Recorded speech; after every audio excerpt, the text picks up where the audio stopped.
é. É quando é. É para as pessoas ficarem à vontade. Então é só para dizer aos nossos ouvintes e do canal e aos nossos seguidores que já estamos a gravar. Hoje temos aqui o nosso convidado. A gente não apresenta. Nunca não. apresentamos. Ele se auto-apresenta, que é mais engraçado. Ok.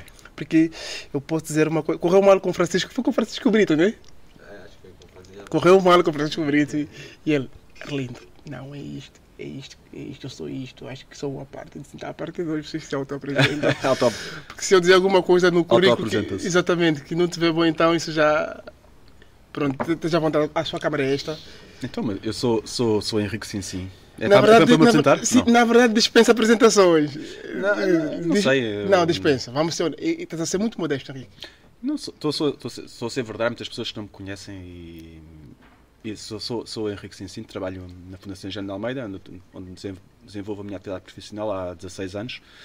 Antes disso estive numa associação de desenvolvimento local, aqui em Alcáçovas, que eu adorei trabalhar, foi uma experiência muito enriquecedora e foi onde eu acho que descobri aquilo que eu gosto de fazer, que é trabalhar com pessoas e trabalhar a favor dos territórios e compreendendo aquilo que são as potencialidades dos territórios, tentar acrescentar e tentar trazer também uma nova visão para os territórios. Portanto, eu trabalhei durante 8 anos numa associação que era a Terras Dentro. Onde... Terras Dentro. Essa não encontrei no teu currículo. Não estava lá. Foi onde comecei a trabalhar. Entrei como... Na altura era um cargo que havia, que era dinamizador do território. Dinamizador do território. Portanto, eu fui para pequenas aldeias tentar dinamizar esses territórios rurais. E aí comecei a compreender as necessidades, que eu nasci em Évora, cresci em Évora, portanto sou éborense, 100% éborense. 100% não é tipo nós que estamos emprestados. 100% éborense e adoro a minha cidade, mas sou também sobretudo alentejano. Pronto, e aí comecei a conhecer as pessoas, as dificuldades que têm, o potencial que nós temos e os instrumentos que existem ao serviço da nossa comunidade para se poder alavancar processos de desenvolvimento. E isso é muito importante porque acho que nós não aproveitamos tudo aquilo que existe. Nós estamos no espaço europeu desde 86. Portugal ou Alentejo? Portugal, não é? E portanto temos à nossa disposição um conjunto de instrumentos para desenvolver os territórios que acho que nós não utilizamos na potencialidade. E portanto, conhecendo o território, conhecendo as pessoas e conhecendo os instrumentos, eu compreendi que podia de alguma forma ir ajudando a fazer a diferença para algumas pessoas. E isso é extraordinário quando nós, há pouco falávamos isso aqui em off, quando nós conseguimos transformar a vida de pessoas, é extraordinário. E eu comecei a me apaixonar por isso. Portanto, fiz esse processo na Terras Dentro durante 8 anos. Entrei como no posto mais baixo, estive na direção e depois optei por vir para Évora trabalhar, porque esta associação trabalhava nas Alcáçovas, na zona de Vidigueira, Cuba, Alvite, Portel. Conheço muito bem. Baixo Alentejo e Alentejo Central, e depois vim para Évora, para a Fundação Engenho de Almeida, onde estou lá há 16 anos. Isto estamos a falar aí no ano de Fundação que se mudou para cá. Eu mudei-me para Évora, portanto eu vim trabalhar para Évora em 2006. 2006. Nessa mesma época já estava ligado à política ou ainda não? Não estava ligado à política. E como é que surgiu? Aliás, eu interessei-me eu sempre me interessei pelo desenvolvimento dos locais onde vivemos. E, portanto, eu lembro-me de ter escrito uma carta ao Sr. Presidente da Câmara, ainda era muito jovem, devia ter para aí meus 16, 17 anos. O Presidente, na altura, era o Bílio Fernandes, o Dr. Bílio Fernandes. Não cheguei a conhecer, por acaso não cheguei a conhecer. E escrevi-lhe uma carta a dizer que, qualquer coisa deste género, que Évora não podia ser uma cidade simplesmente museu parada no tempo. Eu era jovem e via outras cidades a desenvolverem-se e via Évora parada no tempo como museu. Portanto, uma cidade de museu. Nós queremos que Évora seja uma cidade de museu, mas um museu vivo, onde as coisas acontecem, onde se acrescenta valor. Então lembro-me na altura de ter escrito cartas, nem sei se isso alguma vez se está a encontrar, deve ter-se perdido aí nos tempos. Mas lembro-me, e foi o meu primeiro ato de consciente de participação cívica, vá lá. Cidadania. Pese embora eu sempre me tenha interessado pela política, aliás, a minha experiência política tinha 7 anos, em 1980, eu era miúdo, andava eu a distribuir autocolantes da campanha do Soares Carneiro para a presidência da República, no meu bairro, porque os meus pais tinham a família da minha mãe tinha alguma ligação com a política. O meu avô foi secretário de Estado e pronto. E eu andava a distribuir esses autocolantes e fui confrontado por um grupo de manifestantes do Partido Comunista que me tiraram os autocolantes de uma forma muito brusca e me ameaçaram. E eu tinha 7 anos. Portanto, isso ficou ali um bocadinho... sim, mas pronto, mas fui fazendo o meu percurso. Lembro-me na altura de ter escrito essa carta para o Presidente Abílio Fernandes. E entro na política ativa. Eu entro para o PSD em 2009. 2009, sim. É relativamente recente. A primeira campanha onde estive envolvido foi em 2013, nas campanhas para a autarquia, mas como estava numa lista, sem qualquer cargo. E em 2017 é onde eu começo a ter efetivamente um papel ativo na cidade. Portanto, 2017. Portanto, eu sou diretor de campanha em 2017 da candidatura do António Costa da Silva à Câmara de Évora e sou candidato simultaneamente à Junta de Freguesia do Centro Histórico. Sou eleito para a Junta de Freguesia do Centro Histórico, como não ganho a Junta, mas sou eleito como membro da Assembleia de Freguesia. E aí começo a fazer o meu trabalho Na altura ainda não era a União... Já era. Isso foi em 2013, essa reforma foi em 2013. Foi 2013, essa reforma onde reuniram as juntas. Portanto, começo a interessar-me cada vez mais pela política, a participar cada vez mais na vida da cidade, a envolver-me com as pessoas, a conhecer bem as pessoas, a conhecer a cidade, a apresentar propostas e a dizer aquilo que penso, de uma forma completamente despretensiosa. Sim. Portanto, no sentido apenas de querer dar o meu contributo à cidade, e é assim que me encontro hoje em dia, dar o meu contributo à cidade, a minha visão, aquilo que penso, aquilo que observo, aquilo que outros me transmitem, e com o conhecimento que outros me transmitem, as preocupações, aprendo muito também, e tento apresentar uma visão para a cidade que é uma visão moderna, contemporânea, ambiciosa, onde coloca Évora num outro patamar, onde as pessoas têm a oportunidade de se concretizar aqui a sua vida, onde os jovens têm a oportunidade de concretizar aqui a sua vida sem terem que sair porque não têm oportunidades aqui em Évora. E tem sido isso o que eu tenho vindo a fazer, e, portanto, mas sempre de uma forma,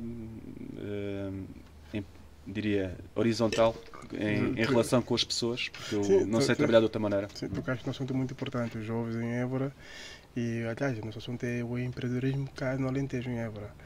E a minha pergunta é, por que é muito difícil um jovem empreender cá, no Alentejo? Não vou falar em Évora, senão as pessoas vão falar, a gente se foca sempre em Évora. Vou falar no Alentejo no geral, porque o Alentejo não é só Évora. Sim, a história explica alguma coisa disso, não é? A história explica... Nós tivemos durante muitos anos uma ditadura, depois tivemos durante muitos anos um poder autárquico que era maioritariamente comunista, e, portanto, que de alguma forma olha para a economia, olha para a sociedade de uma forma dirigida, não é?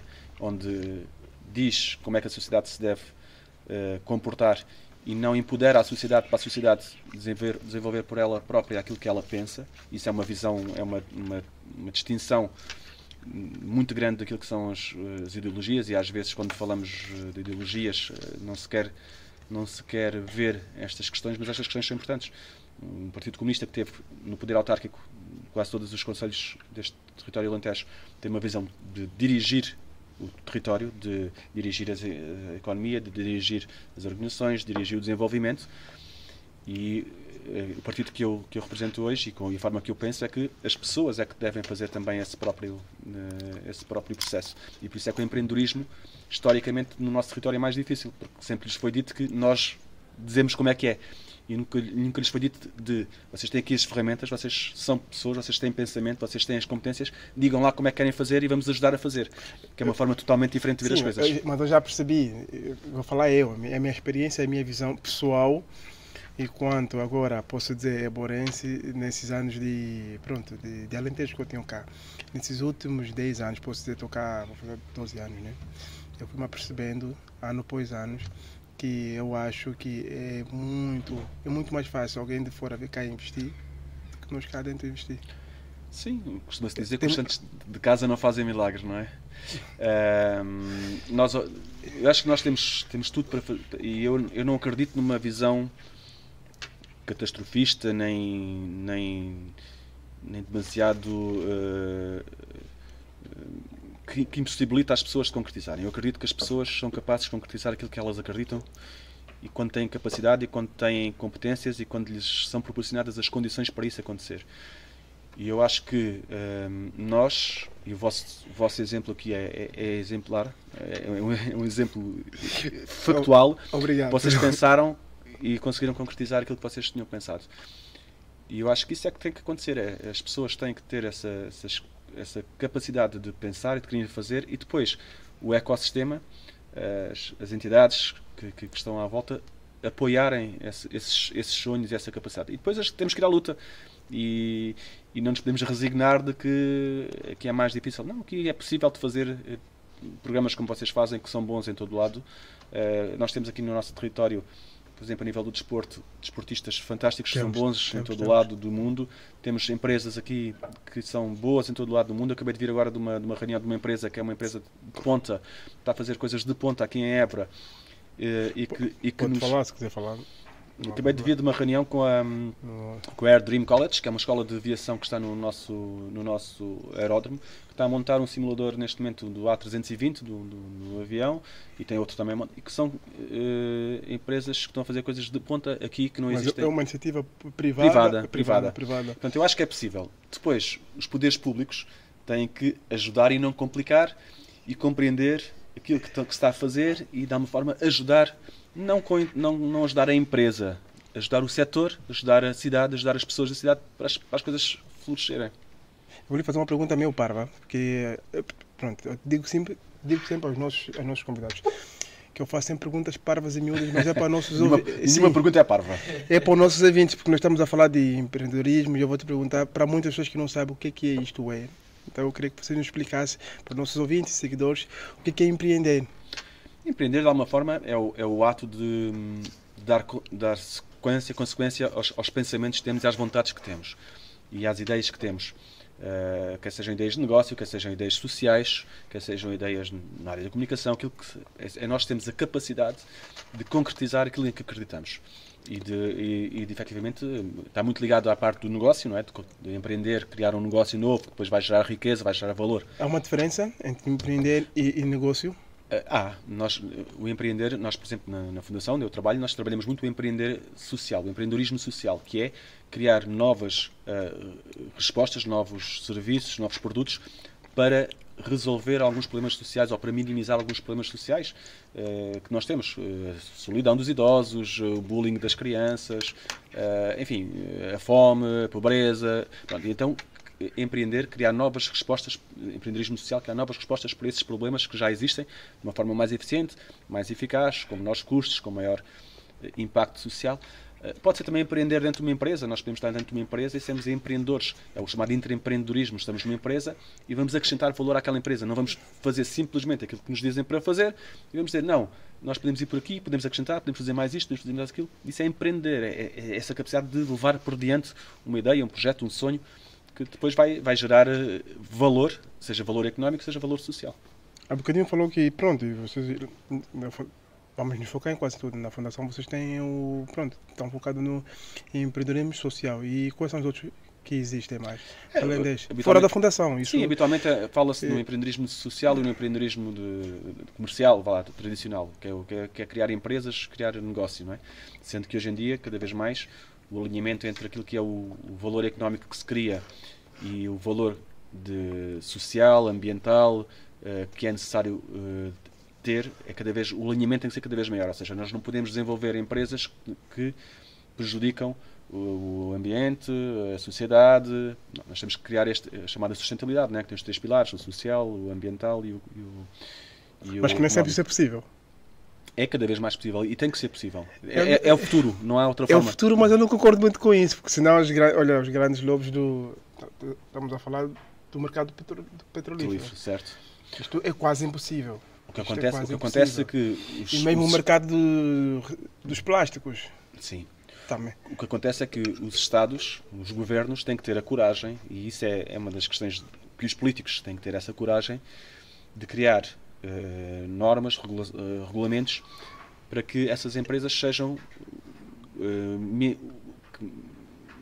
mínimo possível que impactem negativamente a sociedade e antes, pelo contrário, impactem positivamente. Por isso é que muitas dessas empresas são obrigadas a fazer, há umas que fazem por si, né? Chamada responsabilidade social, investem nas comunidades. Né?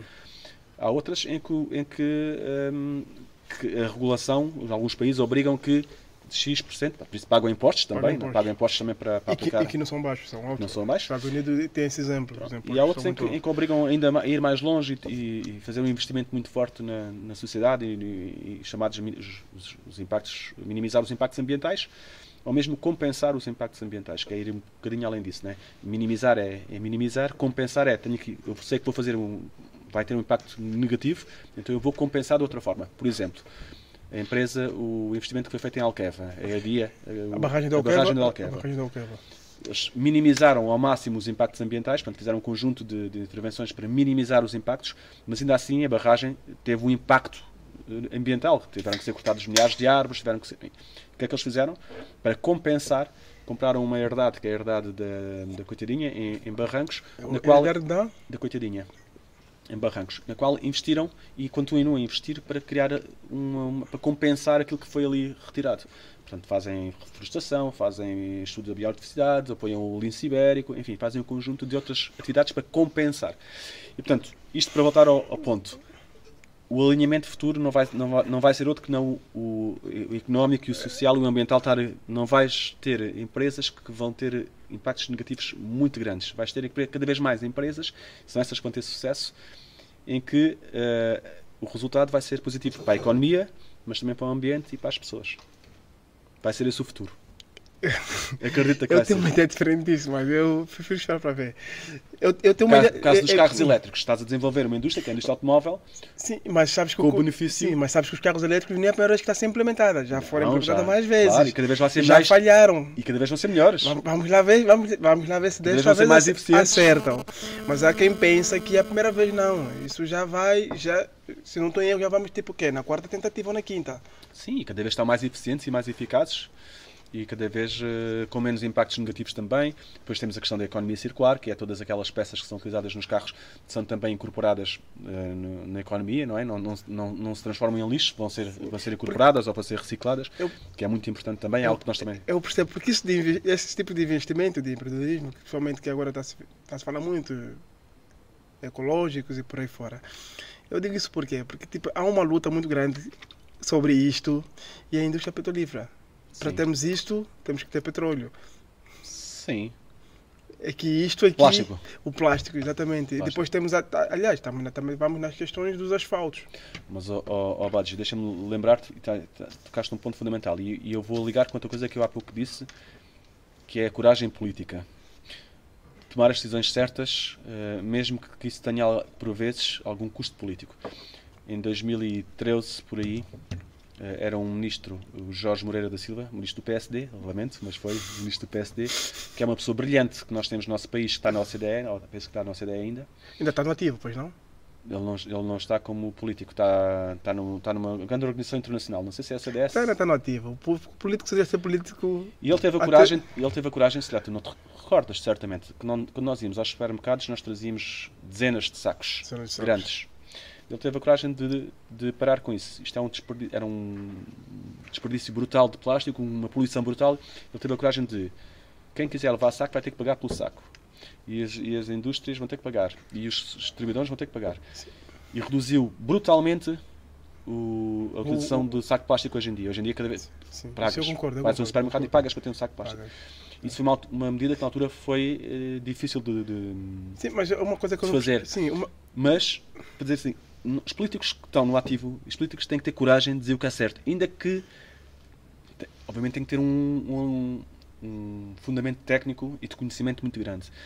Mas tem que ter coragem. E hoje em dia o que nós vemos é que os políticos dizem aquilo que as pessoas querem ouvir, que é simpático, às vezes defendendo apenas um pequeno grupo, e não pensam no todo, e não têm a coragem de dizer assim, isto tem que ser feito, isto tem que ser feito. Quero-me dizer que a maior parte dos políticos, vamos falar de política geral, internacional e tudo, não vamos só nos focar cá em Portugal, no mundo todo.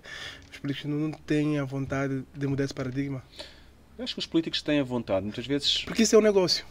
Eu acho que a maior parte das pessoas que estão na política são pessoas bem intencionadas e que querem mudar a sociedade para algo melhor. O que acontece é que muitas vezes falta-lhes depois, ficam presos em alguns interesses, em alguns factos, alguns interesses, em alguns grupos que não lhes permitem fazer aquilo que é preciso ser feito. E esse é o desafio. Esse é o desafio. É quem tem poder, mas quer seja na política, quer seja numa empresa, quer seja numa organização. Nós temos a capacidade de enfrentar muitas vezes aquilo que é o status quo, aquilo que muitas vezes as pessoas não querem, e dizer, isto tem de ser feito. Para o bem de todos, isto tem de ser feito. E às vezes é despedir pessoas, para o bem da organização, é despedir pessoas. Outras vezes é investir em algo, outras vezes é deixar uma forma de fazer as coisas, outras vezes é tomar a decisão de, como a questão dos sacos de plástico, isto não pode ser, isto não é bom para ninguém. Sim, temos que acabar com isto. Nesse campo eu ainda acho que ainda temos muito tempo, vamos ter muita coisa muita coisa ainda vamos ter que aprender e a desejar, porque eu me lembro que quando esteve essa lei, essa coisa dos plásticos, de se comprar os sacos plásticos, estava-se a oferecer, tinha os sacos de papel, que também pagava-se. Alternativa, sim. Alternativa também pagava-se. E, entretanto, isso desapareceu logo. Porque os sacos de papel têm um peso é isso que ecológico, é isso que eu ia dizer. Ambiental muito grande. É isso que ainda bem que tocou no ponto. É isso que eu ia dizer. Era muito mais, era pior ainda, 10 vezes pior. 10 vezes pior. Os sacos de papel têm o transporte, é a produção, é o armazenamento, ou seja, tinha um custo também muito grande. É que portanto, não fazia sentido. E o que faz sentido? Não fazia sentido. Faz sentido é nós temos, como agora mais ou menos, e acho que ainda temos muito espaço para evoluir. Nós levamos o nosso saco, trazemos as nossas coisas e o saco guarda-se e depois volta-se a reutilizar. Como se fazia antigamente. O problema não, nós temos abundância de recursos. Quando temos abundância de recursos, nós usamos da melhor maneira. Por isso é que as crises económicas às vezes são boas, que é para que as pessoas voltem àquilo que é o básico e que façam a gestão dos recursos de forma mais económica, mais racional. Porque nós, quando temos muitos recursos, é como a água, quando nós temos muitos recursos, desperdiçamos água. Mas a água é um bem super escasso e nós temos que ter a consciência que estamos a desperdiçar hoje vai ser necessária mais tarde. Como todos os recursos. Portanto, é preciso termos empreendedorismo corporativo. Sim, nas empresas. E isso das empresas que estivemos aqui a falar agora? Também falámos nisso, sim. E é muito importante, no nosso território, é muito importante que haja mais estímulo ao empreendedorismo, que haja mais apoio também às empresas que já estão fixadas e que possam crescer e que possam criar mais riqueza, criar mais emprego qualificado, pagar melhor. Nós temos salários muito baixos no nosso território, em Portugal e no nosso território. Eu vi que recentemente, para te cortar muito, eu disse que eu tenho sempre esse problema de cortar os nossos convidados. Não, estamos a falar. Milton, desculpa. Eu vi recentemente que... Aliás, eu te acompanho nas redes sociais. Quase. Só falta no Twitter. Não tenho Twitter. Pronto, então também... Tenho, mas não uso. Eu nem tenho isto. E acho que foi há 2 ou 3 meses atrás que tiveste na inauguração do Hilton Garden. Qual é a tua opinião sobre esse projeto, para a comunidade, para a região? Eu acho que são projetos que acrescentam valor. A Évora precisa de mais oferta turística ainda, precisamos. Obviamente depois tem que ser alavancado com toda uma visão para o desenvolvimento turístico, ou seja, não podemos ter só o hotel, temos que criar depois ofertas de produtos, de serviços que complementem aquilo que é a oferta de alojamento. E temos que conseguir que as pessoas fiquem a dormir mais tempo na cidade e que consumam mais na cidade e que se envolvam mais na cidade. Mas a minha opinião... Sobre o hotel. É bom, foi desenvolvido no âmbito dos chamados vistos de gold, ou seja, é um instrumento de financiamento que existe e que permite alavancar investimento. É um hotel de renome de uma cadeia internacional que, portanto, coloca a Évora também num patamar dessa própria cadeia, portanto, cria sinergias. Portanto, eu vejo tudo como positivo e não vejo ali pontos negativos. Sim, mas falou dos vistos gold, sabes? E esse dos vistos gold está a trazer problemas para os nacionais, principalmente no ramo da habitação. O mercado está inflacionado. Há quem diga que o mercado está inflacionado. Os vistos gold têm vantagens e têm desvantagens. Quais são as vantagens? A vantagem é trazer capital para o país, para as regiões, se proporcionar investimento, como esse hotel e outros hotéis que estão a ser feitos, para a reabilitação do património dos centros históricos. Obviamente que depois o património do reabilitado vale mais do que valia antes de estar ao abandono, com certeza, e portanto nós temos mais dificuldade de acesso. O problema não é os vistos gold, o problema é que nós estamos a empobrecer diariamente. O problema é que os portugueses estão a empobrecer diariamente. Estamos cada vez com menos rendimentos e, portanto, não conseguimos aceder àquilo que é um outro paradigma onde devíamos aceder. Nós devíamos ganhar mais, devíamos criar mais riqueza, nós devíamos ganhar. O Estado não nos devia tirar tantos impostos. É isso que eu ia perguntar. Então, se estamos a ganhar menos, cada vez menos, como é que os impostos... Pronto, os impostos, porque a taxa de imposto que é aplicada e os impostos indiretos cada vez são maiores. Portanto, nós estamos hoje estamos hoje com níveis fiscais como não estávamos, como nunca tivemos. Sim, mas sempre tivemos assim. Portugal, já tivemos fiscalidade mais baixa. O que desincentiva o trabalho, como é óbvio, porque nós trabalhamos muito e se continuamos a ganhar o mesmo ou pouco mais, não nos incentiva a trabalhar, não é? Não incentiva a produtividade. As empresas a mesma coisa, se trabalham muito, mas se o Estado vai taxar muito, quer dizer, que incentivo é que há a produzirmos mais, a fazermos mais e melhor? Não há. Portanto, o Estado tem que baixar os impostos, não há outra forma, para libertar mais receita para as pessoas viverem melhor e para poderem aceder às casas que não têm acesso hoje em dia, para investirem, para criarem riqueza. Aliás, é uma coisa que se fala muito aqui, está cada vez mais difícil o acesso à habitação jovem. Claro. É para todos.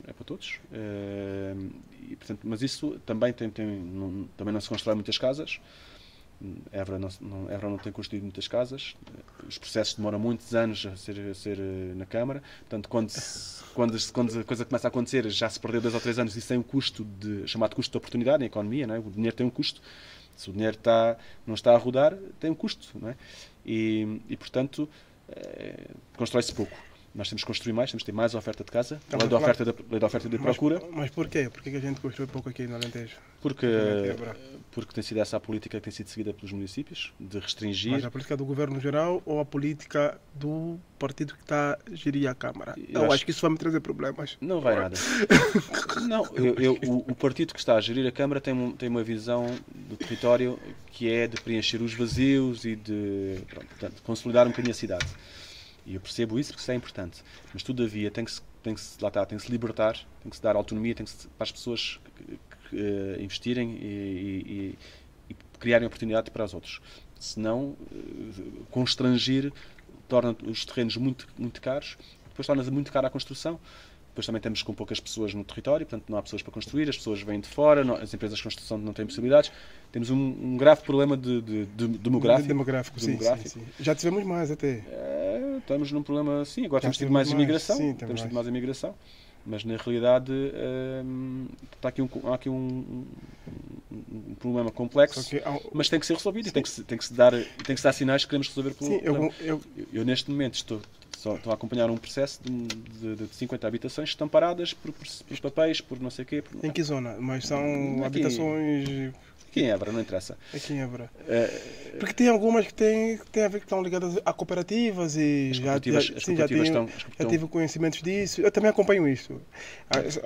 Até porque a minha é arquitetura. Pronto. E eu vou acompanhando isso a par e passo. Aliás, recentemente... As cooperativas estão muito atrasadas. Estão muito atrasadas. Recentemente, inclusive até com o presidente da Junta de Freguesia da União do Centro Histórico, já sabem quem é, Francisco Brito. Um abraço para o Francisco. Com o Francisco tivemos aí uma tertúlia na Universidade sobre devolutos em Évora. E aquilo foi muito interessante. E fui descobrindo que há muito mais edifícios, não só dentro do centro histórico, até propriamente fora, que estão em devolutos e que não estão em uso. Edifícios públicos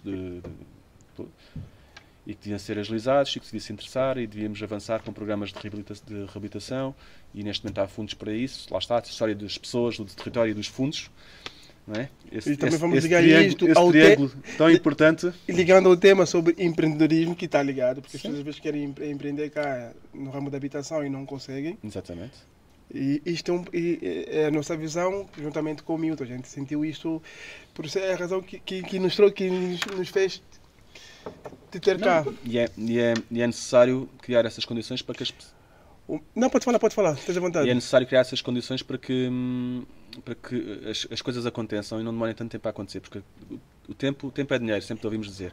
E quando as coisas demoram muito tempo a acontecer, efetivamente torna-se mais caro e perde-se a oportunidade, muitas vezes, de criar sinergias e isso é muito importante. Eu acho que o Milton tem uma coisa a dizer. Sim.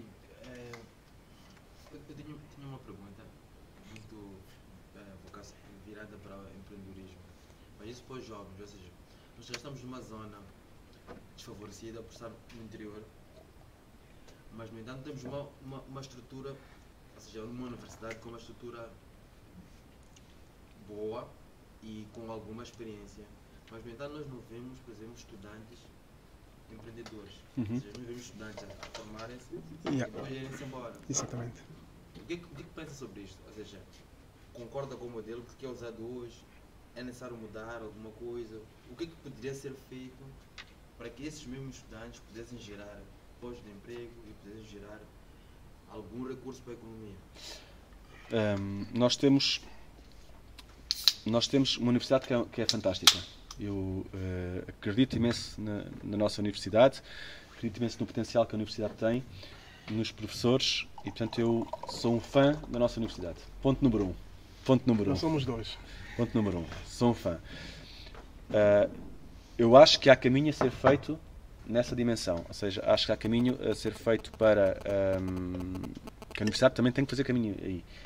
Tem que investir mais também na parte do empreendedorismo e tem que criar condições para que as chamadas spin-offs possam acontecer. Ou seja, trabalhos de investigação, doutoramento, possam depois resultar em novas empresas. E há bons exemplos disso. O Instituto Pedro Nunes em Coimbra, é um instituto que está ligado à Universidade de Coimbra, faz isso muito bem. Portanto, nós podemos aprender. E o PAC que temos cá? O PAC faz isso. O PAC tem tido um processo mais lento.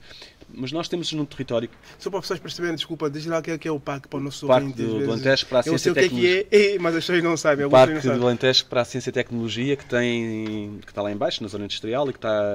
O pé do Plaza. Está a investir na terceira fase, portanto teve uma primeira fase, que é o edifício principal. Sim. Fizeram agora o edifício do Infante Dom Henrique, estão a fazer o terceiro edifício. É aquela obra que está a ser feita aí ao lado. Ao lado.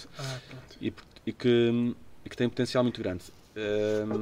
Nós temos um problema no nosso território que é um problema de escala. Nós somos poucos. Ou seja, para consumo somos poucos. Nós temos que ter pensamento global quando estamos nas nossas empresas. Mas temos algo que eu acho que é muito importante que resulta a nosso favor, que é a possibilidade de desenvolver projetos piloto. A escala permite isso. Portanto, acho que há aqui oportunidades que nós temos que saber aproveitar. Évora pode ser uma cidade boa para fazer testes piloto. Isso às vezes acontece, porque tem uma escala pequena e é gerível. Évora tem dificuldade de ter escala. Portanto, com essas duas condicionantes, com esses dois factos, com o facto de termos aqui um conjunto de 7.000 alunos, 8.000 alunos que temos aqui, com bons professores, com 4 incubadoras na área temos a ANGE, temos o PACT, temos o NERI, temos a ADRAL. 4 incubadoras, 4 estruturas. E temos depois a Fundação, que tem a parte do empreendedorismo social. Eu acho que nós temos condições para alavancar. A realidade é que os nossos jovens também, muitos deles saem, né? Os nossos melhores muitas vezes saem. Muitas vezes os estudantes da universidade são também estudantes de fora que estão cá há poucos anos e vão-se embora, não criam relação. Portanto, há aqui um trabalho que tem que ser feito, consistente, de criar oportunidades, de investir, de criar pequenas bolsas de investimento para isso. Há um trabalho que é necessário ser feito. E depois de apoiar. Porque muitas vezes as empresas morrem ali no chamado Val da Morte, não é? Sim, mas eu acho que... E aí precisam do apoio do ecossistema das pessoas, da cidade, eu acho que dar oportunidade a essas empresas. Eu acho que pessoas como o Henrique, que estão ligados à área da política, à área da administração social e os outros órgãos, é que tem que fazer um levantamento e um estudo porque é que os jovens, depois da sua formação mesmo, vão-se embora e não investem cá na cidade. Porque e na minha opinião já devia se fazer isso há mais tempo. Sim. Hoje fala-se muito disso, mas ainda assim não se faz nada. Há diferentes dimensões. Uma é a dimensão social, ou seja, isso está refletido no diagnóstico que foi feito em 2018 pela Universidade de Évora, a dimensão social. Nós somos seres sociais, nós gostamos de nos relacionar com outras pessoas e nós precisamos ter espaços para isso. Espaços de diversão, espaços de desporto, espaços de encontro, e Évora tem poucos desses espaços. Agora finalmente se está a dar algum investimento na área do desporto e aí... Graças a Deus. E eu acho que nós a candidatura que apresentei em 2021 teve um papel preponderante, porque meti o desporto na agenda da discussão e isso foi importante. Falámos em novas piscinas, falámos no novo pavilhão, falámos em remodelação dos equipamentos desportivos, falámos em apoio às... Enfim, criar o Conselho Municipal para o Desporto, onde... Nos pavilhões todos desportivos, públicos ou até os privados? Nós temos uma rede de equipamentos desportivos que são maioritariamente das escolas, não é? Então, da parque escolar. Depois tem a universidade, tem os salesianos e depois tem um ou outro clube, o Juventude tem, o Sport Lisboa Évora também tem, mas falta um grande espaço desportivo, um grande pavilhão desportivo tem também ser um centro de congressos, tem também ser um centro de acontecimentos culturais, chamado Pavilhão Multiusos, e que finalmente espera-se que avance se aproveitarmos a oportunidade. Se perdermos muito tempo, vamos perder mais uma oportunidade. E é das coisas que mais me aborrece na cidade. Que é perdermos oportunidades. Eu acho que nós somos campeões disso. Eu fico muito frustrado porque, de facto, Évora tem tudo para dar certo e perdemos oportunidades atrás de oportunidades, e os jovens vão-se embora também por isso, porque as oportunidades depois acabam por não acontecer, porque as pessoas depois querem mais. Sim, e para terem mais, ou tem algo aqui que conseguem. E Évora está perto de Lisboa, está perto de Espanha, portanto podíamos ter aqui, tem boas infraestruturas. Geograficamente nós estamos muito bem localizados. Mas é preciso depois alavancar essas oportunidades. Quando aparecem as empresas, dar-lhe um chamado um colo, um apoio ali inicial, apoiar, investir, acreditar. Tem que se acreditar naquilo que está acontecendo, nos jovens que estão a fazer coisas como vocês estão a fazer. Mas não é fácil. Não é fácil, mas cabe-nos a nós, agentes políticos, agentes das instituições, acreditar e dar essa oportunidade aos jovens. E eu fico muito feliz quando essas coisas acontecem. Há pouco eu estava a referir isso. Mas é preciso haver pessoas que têm essa capacidade de reflexão e de admitir que vamos acreditar, vamos avançar com isso. Nem sempre isso é possível. Não, e é mais fácil e mais seguro ir buscar uma empresa. Estamos a falar por experiência própria. Claro. E é mais fácil e mais seguro ir buscar uma empresa que já está no mercado há mais tempo e que já faz coisas há mais tempo, e portanto, ou então vamos dar a oportunidade, vamos apoiar, vamos investir e vamos acreditar que aquela pessoa vai conseguir fazer e porque tem potencial. Não acho que isso tem a ver com o imediatismo, o lucro imediato que as pessoas querem? Eu acho que tem a ver com facilitismo e com facilitismo, com falta de acreditar que podemos fazer diferente e que as coisas podem ser diferentes. Nomeadamente estas pequenas empresas estão a nascer, não é? Às vezes é mais fácil ir buscar fora e não, vamos dar oportunidade aos nossos, vamos exigir que os nossos façam tão bem como os outros, não é? Ou pelo menos que não tenham num patamar muito similar. E eu acredito nisso, acredito que nós não é porque nascemos em Évora que somos menos que os outros, não é? Não. Ou por virem de fora como vocês cá estão, que são menos que os outros. Todas as pessoas têm à partida capacidades de concretizar aquilo que acreditam, não é? Obviamente que têm que ser formadas, têm que ter educação, têm que ter oportunidades, têm que ter rede, têm que ter conhecimento, e a nós também nos cabe trazer isso à cidade, trazer rede, trazer conhecimento, trazer mundo à cidade, que é algo que nós precisamos, os tais estímulos sociais, que há pouco referia, e depois dar a oportunidade a essas pessoas. E acreditar que essas pessoas vão ser capazes e ajudar essas pessoas a serem capazes. E eu acredito muito nisso. Eu acredito que se nós ajudarmos as pessoas vão ser capazes e vão ter sucesso e vão conseguir concretizar aquilo que acreditam, aquilo que querem e que gostam de fazer. Eu acho que, para além da Fundação, qual é a entidade que mais tem esse papel cá em Évora? Eu espero que haja mais pessoas e que as pessoas acreditem nisso e que vão fazendo. E nós temos aqui algumas empresas, por exemplo, na área da comunicação, na área do apoio aos espetáculos, aos eventos. Nós temos aqui empresas, 2 ou 3 empresas aqui em Évora, que são boas em todo o lado do país, em todo o lado do mundo. Fazem produção de espetáculos aqui em Évora como faziam em qualquer lado do mundo, bem feito. Competem com os melhores. E eu fico muito feliz de ver essas empresas a crescer Vamos um pouquinho do tema. Estive aí a dar uma cuscalhada no teu perfil, no teu currículo. Tu não tens noção de passar a noite toda? Estudar. Acho que deve preparar o exame. Eu acho que não foi bem estudar. Uma coisa é conhecer a pessoa e, tipo, informalmente. Depois outra coisa é você abordar a pessoa formalmente. Apesar de que isso não é uma coisa formal, mas tipo, tive a ver que também fizeste parte da DECO Alentejo. Fiz. Fui convidado, já não sei exatamente em que ano, fui convidado para ser vice-presidente da DECO aqui da região, por uma grande amiga, que é a Ana Beatriz Cardoso, e uma pessoa que eu admiro, de cores políticas diferentes, que eu admiro, que sou amigo dela, gosto muito dela, e que me convidou para com ela aceitar esse desafio de liderarmos os destinos da DECO aqui na região. Foi pouco tempo, tive 3 anos, penso eu, fizemos algumas questões, colocámos alguns problemas, ou seja, contestámos muito com a direção nacional porque defendíamos muito os interesses da região e era para isso que nós estávamos eleitos, era para defender os interesses da DECO Alentejo. Colocámos questões concretas, estabelecemos parcerias e avançámos em algumas coisas queria ter feito outro mandato, gostava de ter feito outro mandato, na altura não foi possível, apareceu outra lista que conseguiu agilizar e venceu.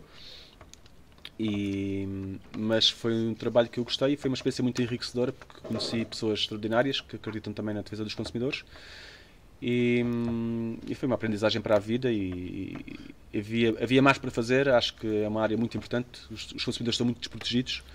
Isso foi antes da fundação, certo? Foi em simultâneo. Eu estava, foi em simultâneo. Sim, eu tenho um conjunto de cargos que vou acumulando com a Fundação. A Fundação é onde eu exerço a minha atividade profissional. Depois tenho um conjunto de cargos que vão acontecendo naturalmente, porque as pessoas acreditam naquilo que penso e que faço e que sou capaz de fazer e agradeço-lhes essa confiança que me dão. E nesse caso foi na DECO. Agora recentemente fui eleito presidente da rede de incubadoras de inovação social a nível nacional, portanto uma rede que foi constituída... Cá no Alentejo ou nacionalmente? Nacional. Uma rede das incubadoras de inovação social, são cerca de 30 incubadoras, e criámos uma pequena uma associação destas incubadoras, não é uma associação porque não está formalizado, mas e fui eleito presidente para quem é cumulativo com o trabalho que faço e com o trabalho que estou noutros fóruns, e se tiveste a ver o meu currículo, estou em vários fóruns, ocupa muito tempo. Mas dá-me um prazer muito grande porque consigo ir fazendo coisas que me dão prazer e acho que nós temos que estar nas coisas que dão prazer. Eu vi mais coisas, mas obviamente que foste selecionando algumas coisas. Sim, claro. E vou ser honesto, pronto, tens um percurso muito interessante, muito até porque eu também fiquei surpreendido. É muito enriquecedor.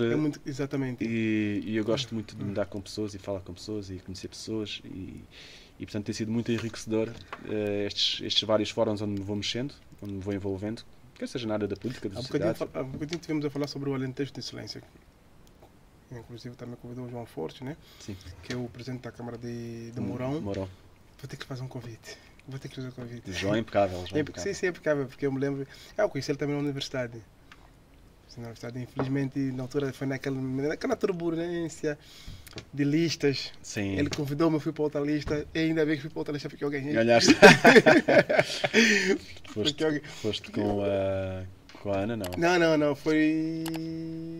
Eu fiz a transição do Pardal, o Pardal quando estava a sair ainda estava lá, e entretanto aquela transição do Pardal, não sei se conheceu o Manuel Marchante. Sim, claro. Foi nessa transição em que ele disputou com o Manuel Marchante. Ok. E, aliás, foi nessa época mesmo que eu fiquei, tipo, que eu passei...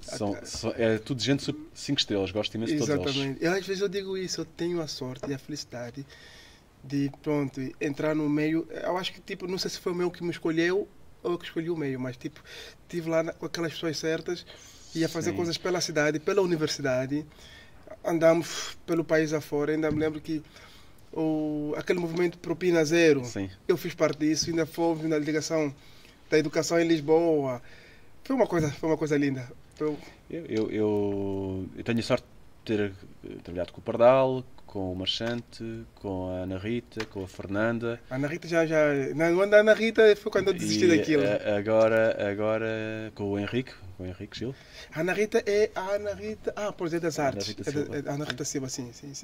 Estava me confundindo com a Beatriz. E também ainda fiz parte de uma lista à Associação Académica, perdi. Mas foi um bom ensinamento. Pronto, eu estava a lhe perguntar sobre o Alentejo de Excelência. Qual é o seu objetivo? O Alentejo de Excelência nasceu, tinha em 2007, 2008, por aí, 2006, e na altura foi pela mão do Carlos Sezões, que é um amigo aqui de Évora, e que o Carlos também era do PSD, mas ele quis criar um fórum de reflexão sobre o Alentejo, sobre os processos de desenvolvimento do Alentejo, que não fosse partidário, que fosse apartidário, e portanto tínhamos pessoas do PSD, do CDS, da CDU, do PS, pessoas de geração, pessoas de 30 e poucos anos, e que pudessem ajudar a refletir sobre o desenvolvimento do Alentejo. Ele convida-me, penso que foi em 2008, para aderir.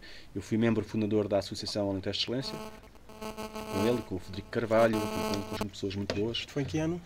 Esse foi 2008. E portanto ajudei a construir a associação.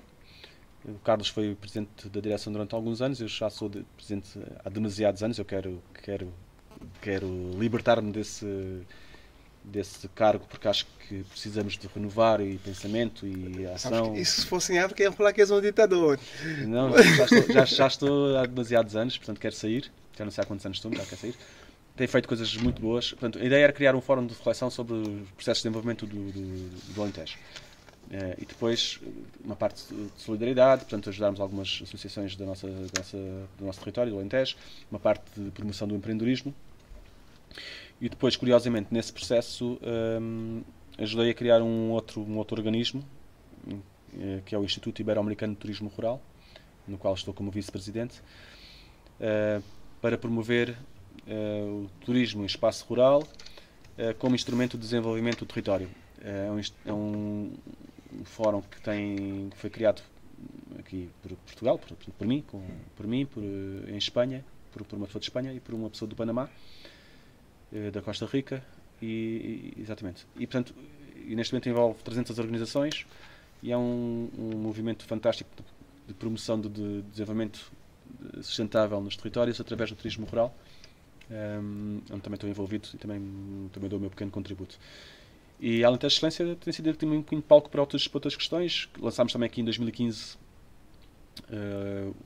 um primeiro concurso de ideias sobre o despovoamento, de ideias para combater o despovoamento do Alentejo, que teve um sucesso muito grande.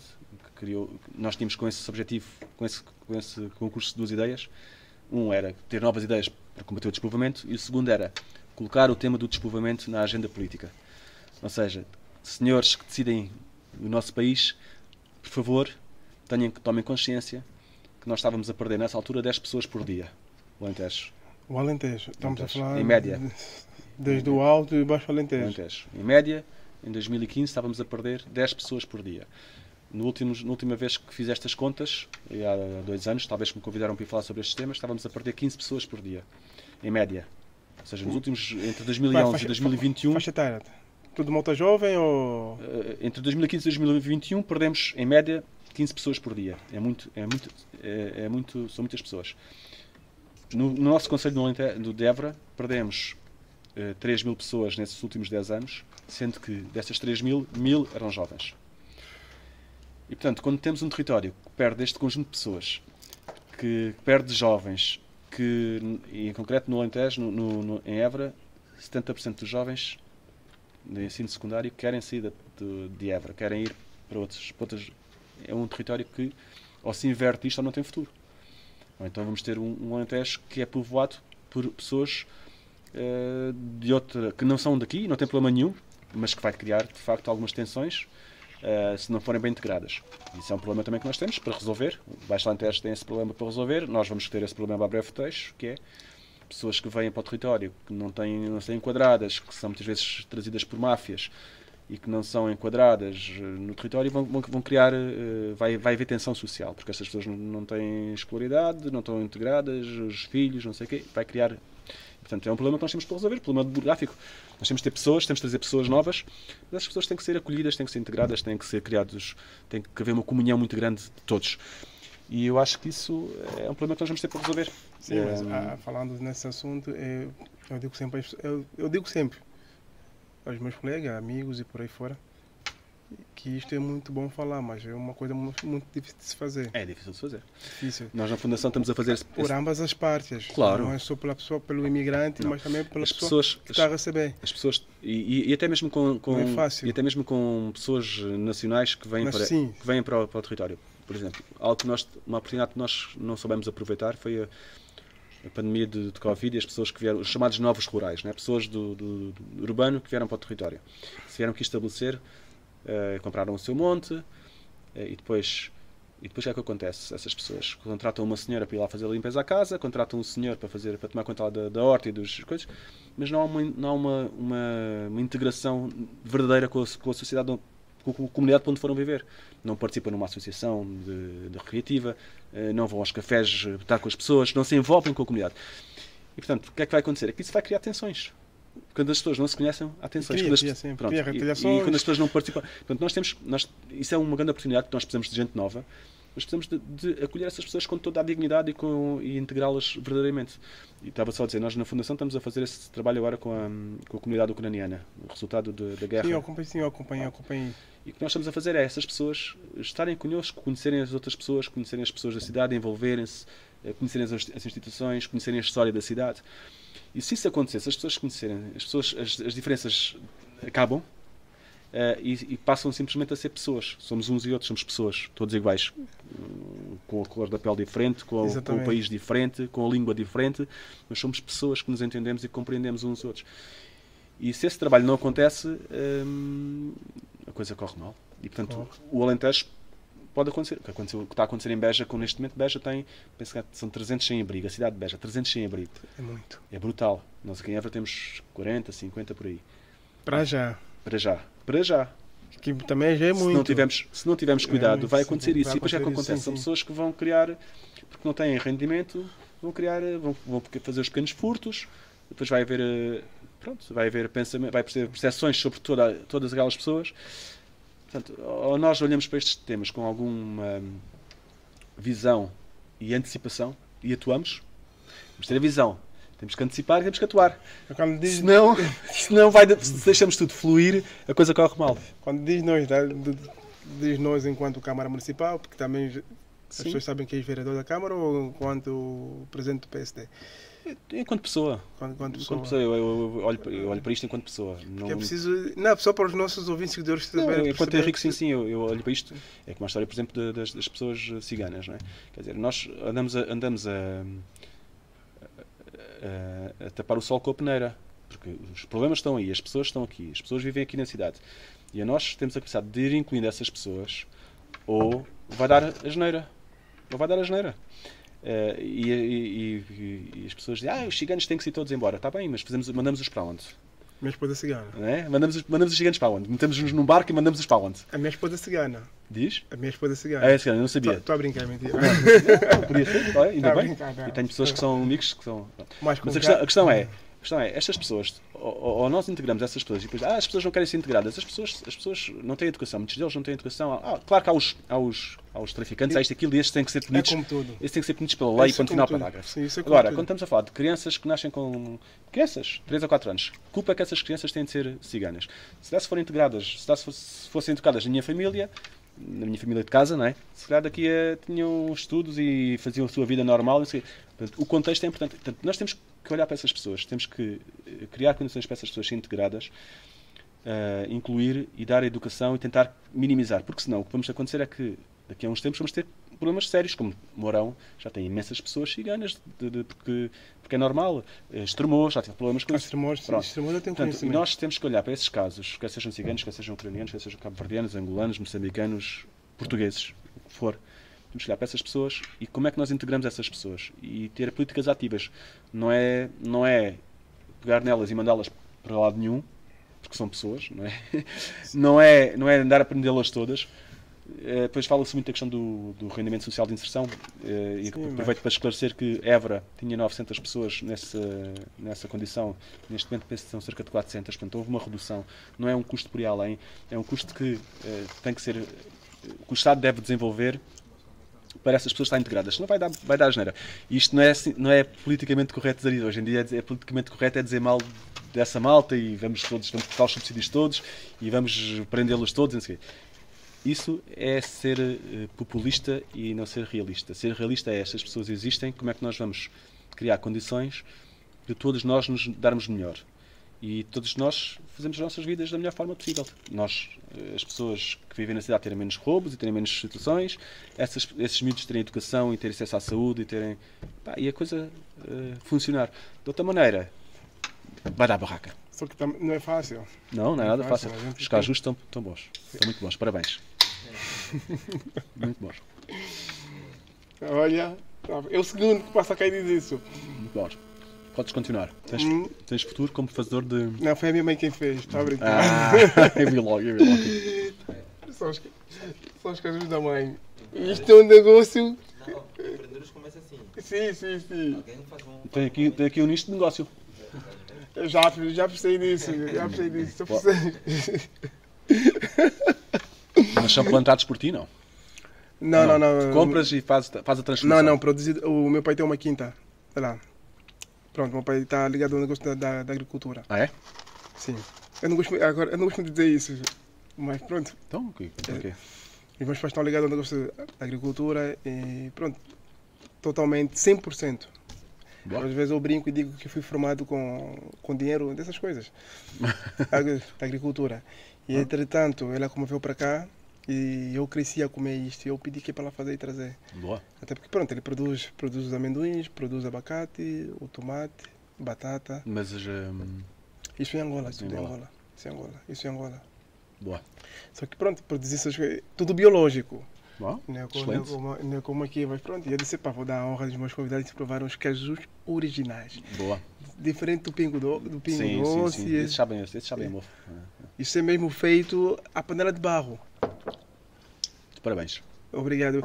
Voltando à nossa conversa sobre empreender, e ia te perguntar qual é o perfil, para ti, na tua opinião, o perfil do empreendedor. Como é que deve ser? Um empreendedor tem que ser, diria eu, muito observador, muito curioso. Tem que ser muito curioso. Tem que ter uma atitude positiva e de autorresponsabilização. Não podemos dizer isto não acontece porque eles não fazem, porque os outros não fazem. Não, nós temos que ser conscientes de que nós dependemos de nós próprios. Nós fazemos o percurso que nós, com certeza que vem do contexto e tudo mais, mas também do percurso que nós queremos fazer. E não nos podemos desculpar com a burocracia, com isto. Podemos dizer que isto não funciona, mas não é isso que nos vai impedir de fazer. E tem que ter consistência, resiliência, consistência. Ou seja, não pode desistir, tem que trabalhar todos os dias, tem que ser capaz de trabalhar todos os dias e nas fases menos boas, que são as piores fases, ir lá buscar do fundo. É uma questão muito de atitude. Às vezes há pessoas que nós, ao longo da vida, me tenho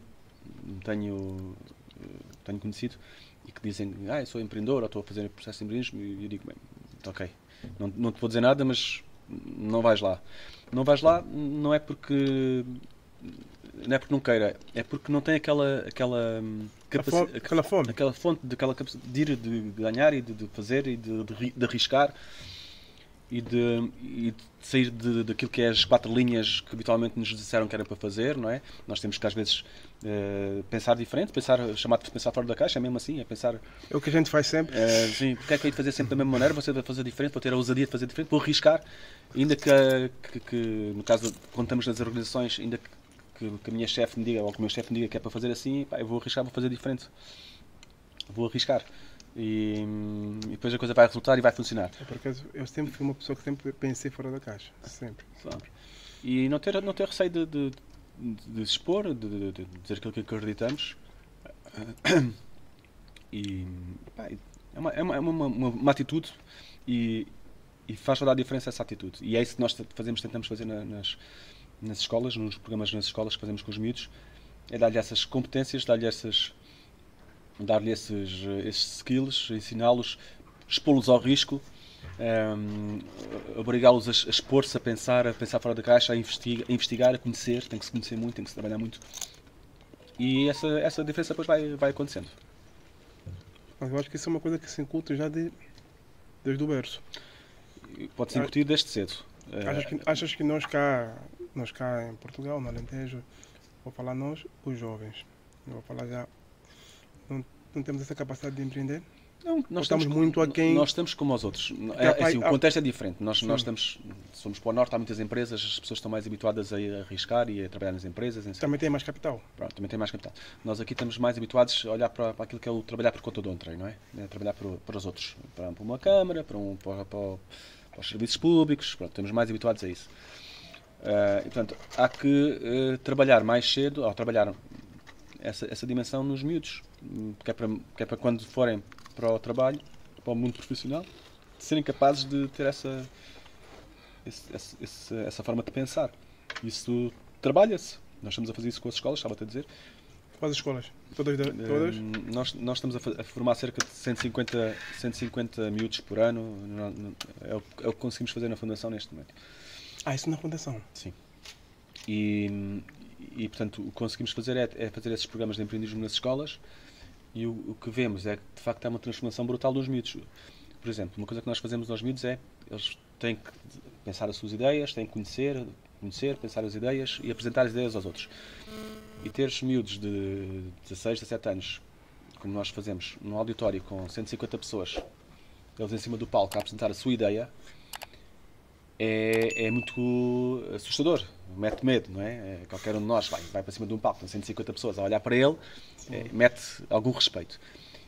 E os miúdos, quando passam por esse processo e quando estão lá e quando veem que são capazes de fazer isso e quando veem que a sua ideia é validada, quando veem que a sua ideia tem mérito e que pessoas insuspeitas valorizam aquilo que eles apresentaram e acrescentam ainda, isso é um processo transformador. Óbvio que não é no dia a seguir não vão ser empreendedores, mas é um processo de transformação que acontece. E se calhar nos próximos anos vão ser pessoas mais atentas, mais capazes de arriscar, capazes de expor as suas ideias. Isso é um processo transformador brutal. E nós temos muitos casos desses onde isso aconteceu e temos evidências, temos professores que nos relatam isso. Isso é muito satisfatório para aquilo que nós fazemos, para o nosso foco de trabalho, não é? Temos esse feedback muito interessante. Já tiveram desses casos que a pessoa foi miúdo e apresentou a ideia e chegou mesmo a concretizá-la mais lá para frente? Sim, temos alguns casos que aconteceu. Olha, este não é um caso de miúdo, mas é um caso da Susana Pedro, que é um caso que essa não é bem...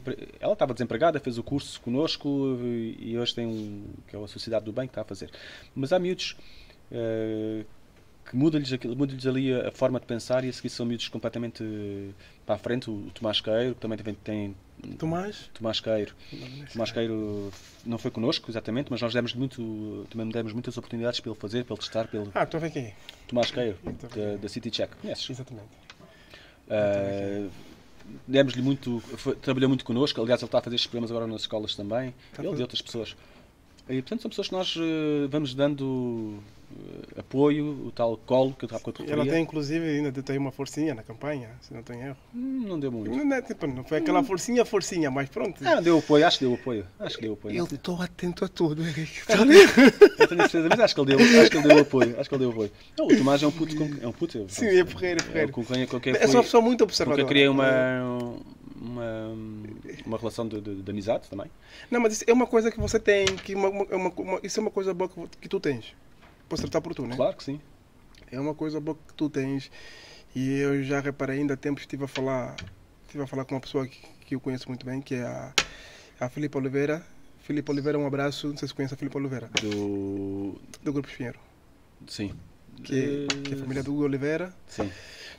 Pronto, estive a falar... Não estou a ver quem seja agora, mas depois vou ver, sim. Estive a falar com ela, pronto. Inclusive até tinha dito que íamos ter cá. E eu disse-lhe isso, eu reparei que para além de tu seres uma pessoa muito, muito, muito ativa na cidade, e hoje também eu acho que é na região, não é só na cidade, porque pronto, tenho visto isso, tenho acompanhado o teu trabalho, mas já percebi que tu tens essa facilidade de criar uma forte ligação com as pessoas, já percebeu? Tu crias um impacto... Não, isso é um elogio. Isso é um elogio. Atenção. Eu sei. Eu interesso-me pelas pessoas. Interesso-me por aquilo que as pessoas são, independentemente de onde vêm, de quem são. E gosto de pessoas que são interessantes e que fazem coisas e que eu vejo e que eu admiro. E gosto de ajudar e gosto de tentar dar-me aquilo que posso. Genuinamente não é... apesar de nada de retorno, zero. Não, mas é mesmo, porque sempre foi assim. Mas gosto de criar essas relações e depois gosto das pessoas, gosto de tentar ajudar as pessoas, gosto isso é bom. De encaminhar, olha, aquela pessoa fazia um excelente trabalho com a outra pessoa, falem lá em vocês. Olha, há pouco tempo tive cá um professor universitário de uma escola com quem uma escola holandesa de gestão, uma grande escola holandesa de gestão, com quem eu estou a ajudar. E ele veio cá a Évora e disse, olha, ele é um senhor com mais 10 anos que eu, mas devias conhecer um professor aqui na universidade que eu acho que vocês vão fazer, pensam da mesma maneira, vocês vão fazer.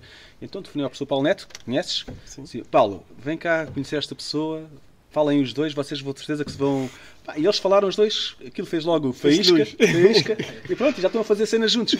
E eu fico super feliz de ver, porquê? Porque isso vai depois repercutir para a nossa comunidade, porque as pessoas aqui os alunos vão ter mais oportunidades. Pronto, eu estou a acompanhar esse título gratuito, essa escola, Eu falo um bocado mais, não é? Sim, não. Estou a acompanhar essa escola holandesa, que é uma escola de gestão. Podes falar, porque... Eles todos os anos pedem para fazermos, eles têm grupos de trabalho, é uma escola de executivos, e todos os anos eles pedem para fazer trabalhos de investigação sobre temas da cidade, sobre temas. E eu falei com eles, disse, olha, este ano vamos falar sobre, o ano passado já não sei qual foi o tema, este ano estamos a falar sobre educação. Estou a acompanhar um conjunto de 5, vou ter uma reunião agora às 2 a seguir, 5 executivos de Bruxelas, da Holanda, que estão a fazer um estudo de caso sobre a educação não formal no nosso território. E como é que eles, da Holanda, olham, são pessoas... Já almoçou? Não sei que horas são. Já almocei aqui os cajus. São pessoas altamente qualificadas na Holanda, são todos dirigentes diretores de escolas. Como é que eles vão olhar para o nosso território e propor, depois vêm cá ao território, vêm cá debater connosco, vêm cá debater com os chamados stakeholders locais, como é que eles vão propor educação não formal para o nosso território. Isso é muito enriquecedor. Para eles, para nós, para mim, para o território, para as pessoas com quem se vão cruzar. Quais são os países que mais investem no Alentejo? Mais investem no Alentejo? Mais investem cá, sim. Por exemplo, já ouvi dizer... A Holanda investe sim, já tive conhecimentos que no Norte são franceses. Não sei. Na Madeira... Nós temos muitos holandeses. Tivemos um período que eram muitos holandeses. Tivemos um período que foi muitos espanhóis. Sim, os espanhóis. Franceses. Mas os espanhóis estavam mais ligados ao ramo agrícola, certo? Ao ramo agrícola. Os franceses. Da Califórnia, também temos investimento da Califórnia. Agora ou... Agora tem a ver com a Alqueva, com o facto da Califórnia estar em seca há muitos anos e, portanto, olharem para o nosso território como uma fonte... Lá está a história da integração. Olharem para o nosso território como uma fonte de riqueza. Portanto, eles vão investir no nosso território e depois das duas uma. Ou nós deixamos isto tudo acontecer e, portanto, eles investem, fazem coisa, contratam, não sei o quê, e vão-se embora. Ou nós olhamos para estas empresas e dizemos assim, ok, eles estão aqui a investir. Como é que nós, além daquilo que eles estão a fazer, criamos mais valia para o território e para as pessoas do nosso território? E vamos falar com eles e vamos ver de que forma é que nós conseguimos acrescentar. Pronto, são formas de estar na... Nós podemos assistir à vida a correr, ou nós podemos intervir na vida e criar a vida mais divertida. Eu prefiro o termo intervir. A outra opção é que é sempre melhor. O que está a acontecer é que eles são fundos internacionais. Sim. Vêm para cá, investem. Sim. Estão cá há 15 anos e vão-se embora. Pronto. Isso dos fundos internacionais, se forem bem geridos, é uma coisa que se aproveita muito bem. Mas se forem mal geridos... Com certeza. Portanto, nós temos que ter a capacidade de conhecer o que é que eles estão a fazer, compreender as pessoas. Eu digo sempre que esse é o problema dos fundos internacionais. Nós temos se caem em mãos... Claro. Eu digo por experiência própria, pelo meu país. Os países da África, muitos deles estão a ser completamente comprados. Com esses fundos. E depois o dinheiro, onde é que o dinheiro vai? Claro. Mas lá está a coragem política que há pouco dizia. Já dá para perceber, né? E depois não, quando tipo uma malta tipo a gente, tipo um jovem tipo eu, se for para lá tentar empreender, eu tenho muitas represálias, tenho muitos impasses. Pronto, Mas e fala-se muito em corrupção, não sei se é o caso, não? Não, existe. Podemos falar isso abertamente. Não há problema, existe. Aliás, as pessoas sabem que existe. Neste momento, os grandes ativos do Hemisfério Sul, as grandes riquezas, estão a ser tomadas por países que não são os países... Não são os povos desses países, não é? Não, a China... A China está a dominar aquilo. Aliás, fez um... E aqui, voltando aqui ao nosso território, nós podemos simplesmente assistir e dizer isto está a cumprir as regras todas, a lei toda. Ou podemos dizer, não, isto está a cumprir as leis todas, mas vamos conhecer estas pessoas e vamos ver de que forma é que isto pode ainda trazer mais valias para o território. Vamos formar pessoas, vamos desenvolver atividades de responsabilidade social. Pronto. Ou então assistimos e vamos dizer que são maus e que não sei o que, sei que mais. Eu vejo as coisas sempre. Como é que nós conseguimos win-win? Não, mas isso é verdade, isso acontece. Só que pronto, há pessoas que não têm esse tipo de capacidade. Não tem, e muitos até nem têm essa vontade, seja pessoal ou mesmo política. Acho que pois. E por isso a questão de há bocado estávamos a falar da Filipe Oliveira e de outras pessoas. É nós interessarmos, nos conhecermos, termos um bocadinho de tempo para o outro e compreendemos bem o outro, percebemos bem o outro, quem é que é o outro, porquê. Irmos construindo com eles. Tenho aqui uma cábula aqui. Força. Outra pergunta. És líder. És líder. _Portugal. És líder. Eu vi, mas não percebi o que era. Chamou-me a atenção e eu disse... És líder Portugal. Foi uma associação que eu também ajudei a fundar. Fui sócio fundador. Quantas associações estiveste ligada? Já não sei, mas eu vou fazer essa listagem. Foi uma associação que eu ajudei a fundar e que tive nos corpos sociais. Estive como membro do Conselho Fiscal durante alguns anos. Saí no último mandato. Por opção, achei que já não fazia sentido. E era uma associação que nasceu, já não sei precisar em que ano, para aí 2011 talvez, pela mão do Carlos Azevedo, que é uma pessoa que eu admiro imenso. Uma pessoa muito boa intelectualmente, muito bem preparada, e na altura me convidou e eu ajudei a fundar. E que visava, sobretudo, valorizar os líderes das organizações do terceiro setor, os líderes das organizações da economia social. Que são pessoas que habitualmente, para seres líder de uma organização do terceiro setor, é a título voluntário. Sim. Não tens retribuição. Habitualmente são pessoas mais velhas e tal, no final da sua vida profissional, que dão tempo. Não sei, o que nós queríamos aqui tentar era inverter esse paradigma, criar uma nova geração de líderes dessas organizações, porque se essas organizações forem bem lideradas, são mais eficientes, mais eficazes, e as pessoas para quem elas trabalham, porque essas organizações trabalham para pessoas, têm melhores serviços. Então, criou-se essa associação para valorizar, para capacitar os líderes, para criar, de facto, uma nova liderança da economia social. Durante uns anos ajudei, dentro daquilo que me foi possível, a fazer isso. Entretanto, essa associação migrou um bocadinho para o tema da inovação social e neste momento está mais focada na área da inovação social. Mas continua cá em Évora? É nacional. É uma associação nacional. E tem neste momento pessoas extraordinárias que eu admiro muito neste setor. Mas eu entendi no último mandato, convidaram-me para voltar a estar presente, mas eu entendi que era tempo de sair e de me libertar desse pequeno compromisso que tinha. Sou sócio, continuo a participar quando é possível, mas estou a fazer outras coisas. Mas é uma associação tem pessoas muito boas, tem líderes da economia social a nível nacional, pessoas muito boas, muito competentes, pessoas que eu muito admiro e foi um projeto bonito, como dizia um treinador de futebol. Eu vou ser honesto, a nossa conversa foi virada para o empreendedorismo, mas eu, como lhe disse por mensagem, estamos a falar por mensagem no off, que se abrangir outras áreas, até porque eu pessoalmente estou com sede de falar com muita coisa mesmo, mas o nosso tempo não permite. Mas, claro. E as coisas que eu quero falar muito, mas ainda está totalmente virada contra o tema. Contra o tempo. Eu já sei que o Milton mais tarde vai falar, olha... E o que é que ainda falta falarmos? Muita coisa. Não, muita coisa. Não, isso aqui já tem a ver com política. Ok. Isso tem a ver com política, porque eu acho que foi o ano passado que, pronto, como presidente do PSD, concorreste às eleições autárquicas 2021 e tiveste aqui uma ordem, eu não sei se isso foi uma ordem ou é uma frase tua. Sim. E eu vou te ler essa frase e tu nos dizes o que querias dizer com isso. Sim. É urgente assumir de forma plena a liderança deste momento. Qual é o momento que se refere? Eu estava-me a referir, essa frase foi dita na altura do Covid. Na altura do Covid. Foi na altura do Covid porque lá está aquilo que estávamos há pouco a falar. Nós podemos assistir àquilo que é o trajeto das coisas que estão a acontecer ou podemos assumir a liderança dos processos. E eu acredito muito em que nós não somos espectadores da vida, nós atuamos na vida, nós intervimos na vida. Nós devemos ser líderes da nossa vida e, se possível, e se tivermos competências para isso, se tivermos condições para isso, podemos liderar alguns processos da vida dos outros, porque temos capacidade de o fazer. E o que eu disse nessa altura foi,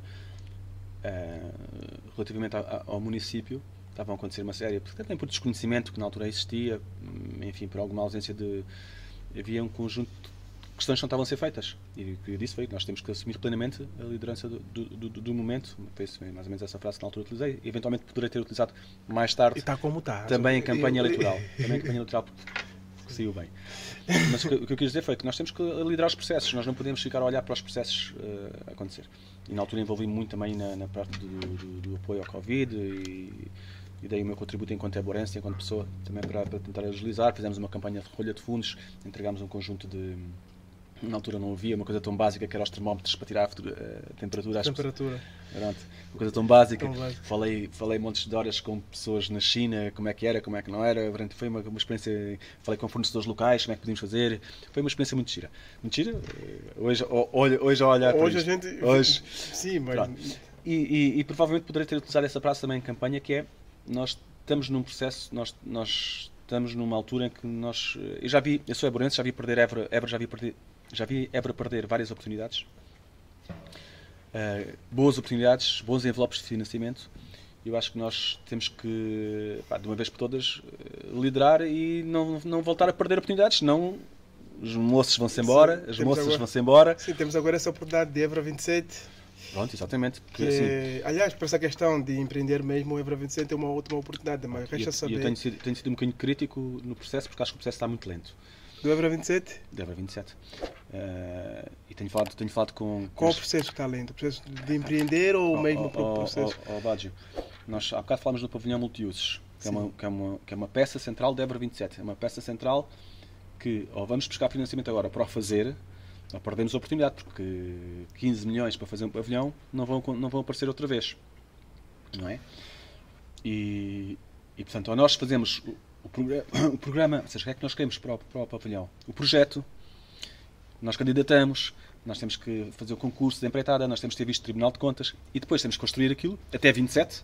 E estamos em 2023, já em julho, né? Depois mete-se o verão. Né? Nós temos aqui, só 4 anos, só restam 4 anos. Pronto, mas nós aqui costumamos dizer, mete-se o verão, mete-se o Natal. Né? Pronto. E né, que é aquela altura em que agora mete-se o verão, não fazemos nada. Depois mete-se o Natal e não fazemos nada. Perde-se ali 2 meses que não se faz nada. Né? Mas o que eu quero dizer é que, ou nós metemos na cabeça que isto é para fazer, que isto tem que ser feito em tempo, ou nós perdemos outra oportunidade. Então, e não vai haver outra oportunidade. E o que é que está a faltar? Eu acho que falta liderança. Parte de? Do município, do Sr. Presidente da Câmara. Era só isso que eu quis ouvir. O Sr. Presidente da Câmara, a pessoa com quem tem estima pessoal, não imprime a liderança que é necessário e a velocidade que é necessário. Nós já perdemos 7 meses, já estamos em julho, estamos a entrar em agosto, e depois de agosto mete-se o verão, né? Como nós dizemos aqui, e só voltamos em setembro. E não temos ainda nem a Associação Évora 27 criada, que é uma associação que é para ser criada para liderar isto, para candidatar. Nem sobre o projeto do pavilhão não temos nem o que é que queremos ainda. O que é que nós queremos do pavilhão? Fala-se no pavilhão multiusos, mas é o quê? Quantos lugares? O que é que lá vai ter dentro? Que projeto? Que tipo de projeto? Que valências é que vai ter? Nós não temos isso nem sequer está pensado, está desenhado, está escrito. Ou, pelo menos eu não conheço, e sou vereador. E eu vou ter que aprovar isso. Portanto, e quando nós não temos isso... Mas o que eu digo é assim, nós não podemos perder outra oportunidade. Peço desculpa te cortar, Henrique, mas se for para fazer um pavilhão multiuso, para depois ficar fechado o ano todo, eu acho que nem vale a pena fazer. Claro. Estou a ser honesto. Uma excelente... Uma coisa é fazer, se for para fazer só para usar no Évora 27 e depois ficar o ano todo fechado e as pessoas para usarem, tem que dar uma dor de cabeça. Excelente ponto. Qual é o modelo de gestão do pavilhão? Como é que vai ser feito? Vai ser feito só pelo município, depois é o município que explora, ou vai ser feito uma parceria de economia mista, ou pública ou privada, como queiram dizer, para explorar o pavilhão e para o pavilhão ter uma programação, para ter dinâmica, para estar conservado. Como é que vai ser feito? Isso não está refletido ainda. Mas para ti o que é mais vantajoso? Uma parceria pública-privada ou uma parceria só pública? Ou privada? Público-privado. Público-privado? A Câmara não tem. Aliás, tu vês pela Arena. A Arena está na gestão da Câmara. A Câmara não tem programa para a Arena. A Arena acontecem lá coisas quando alguém se lembra de ir à Arena para fazer qualquer coisa, não. E essa pessoa quando tem que fazer uma atividade na Arena, tem que se pagar ou... Paga-se 3 mil euros por dia de utilização da Arena. A não ser que seja uma associação sem fins lucrativos no âmbito daquilo que é o regulamento das taxas. Recentemente tivemos lá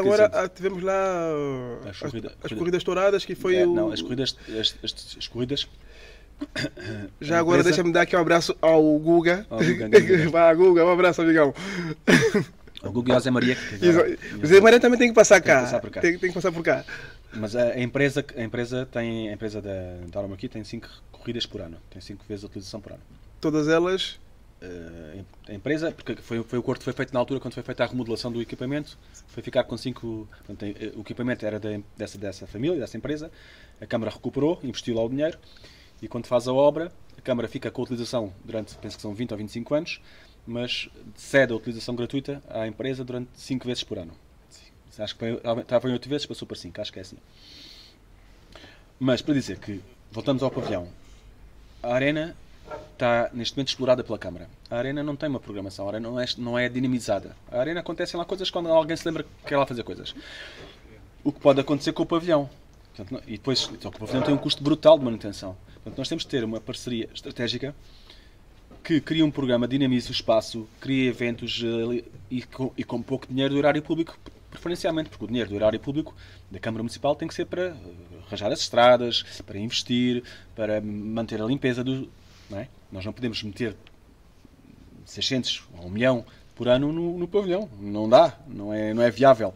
Portanto, o que eu vejo é uma iniciativa de economia mista, portanto, em que está o setor público e está o setor privado, e que dinamizem o espaço. E que eventualmente até possa investir no espaço. O privado possa investir no espaço. E depois possa explorar, ganhe o dinheiro dele, desde que a Évora ganhe, que os Berenses ganhem. Não vejo problema nenhum nisso. Sim, isso também vai esse é o pode grande... ser um tiro no escuro, porque depois... Esse é o grande... Aqui em Évora não se pode falar em economia privada porque as pessoas ficam todas... Qual é o problema de uma empresa ganhar dinheiro? É para isso que as empresas foram feitas. Eu não sou contra, mas para mim, o que me inquieta é desde que essa empresa não faça... Tipo, pronto, esteja... Que sirva ao interesse público. Com certeza. Exatamente. Ou seja, que faça lá os seus negócios, sim, mas que haja um conjunto de interesses públicos que sejam defendidos. Isso faz-se no início, que é, vamos lá definir o nosso contrato. Não. E o contrato tem que ceder, imagina, 20 vezes o pavilhão gratuitamente à Câmara.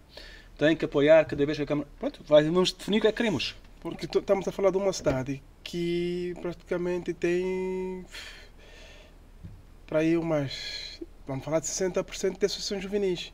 Sim. E que às vezes fazem as suas atividades nem têm espaço próprio. Eu sei.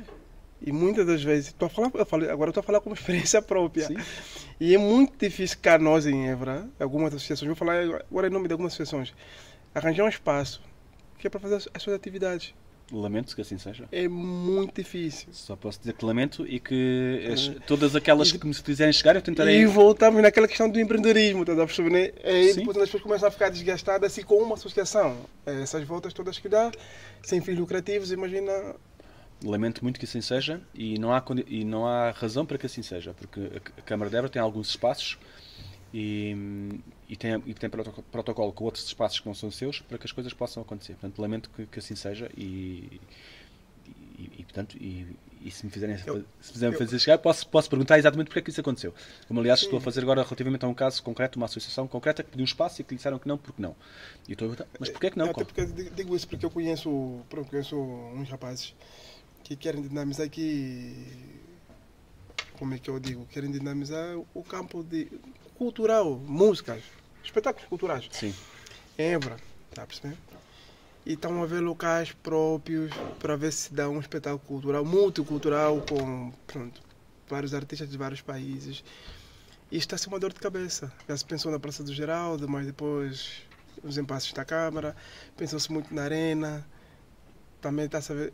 Isto é uma coisa muito complicada. E isso são os jovens que estão a empreender. Não devia ser. São jovens que querem empreender. Aliás, e isso só traz capital para a cidade, atrai mais jovens para aqui.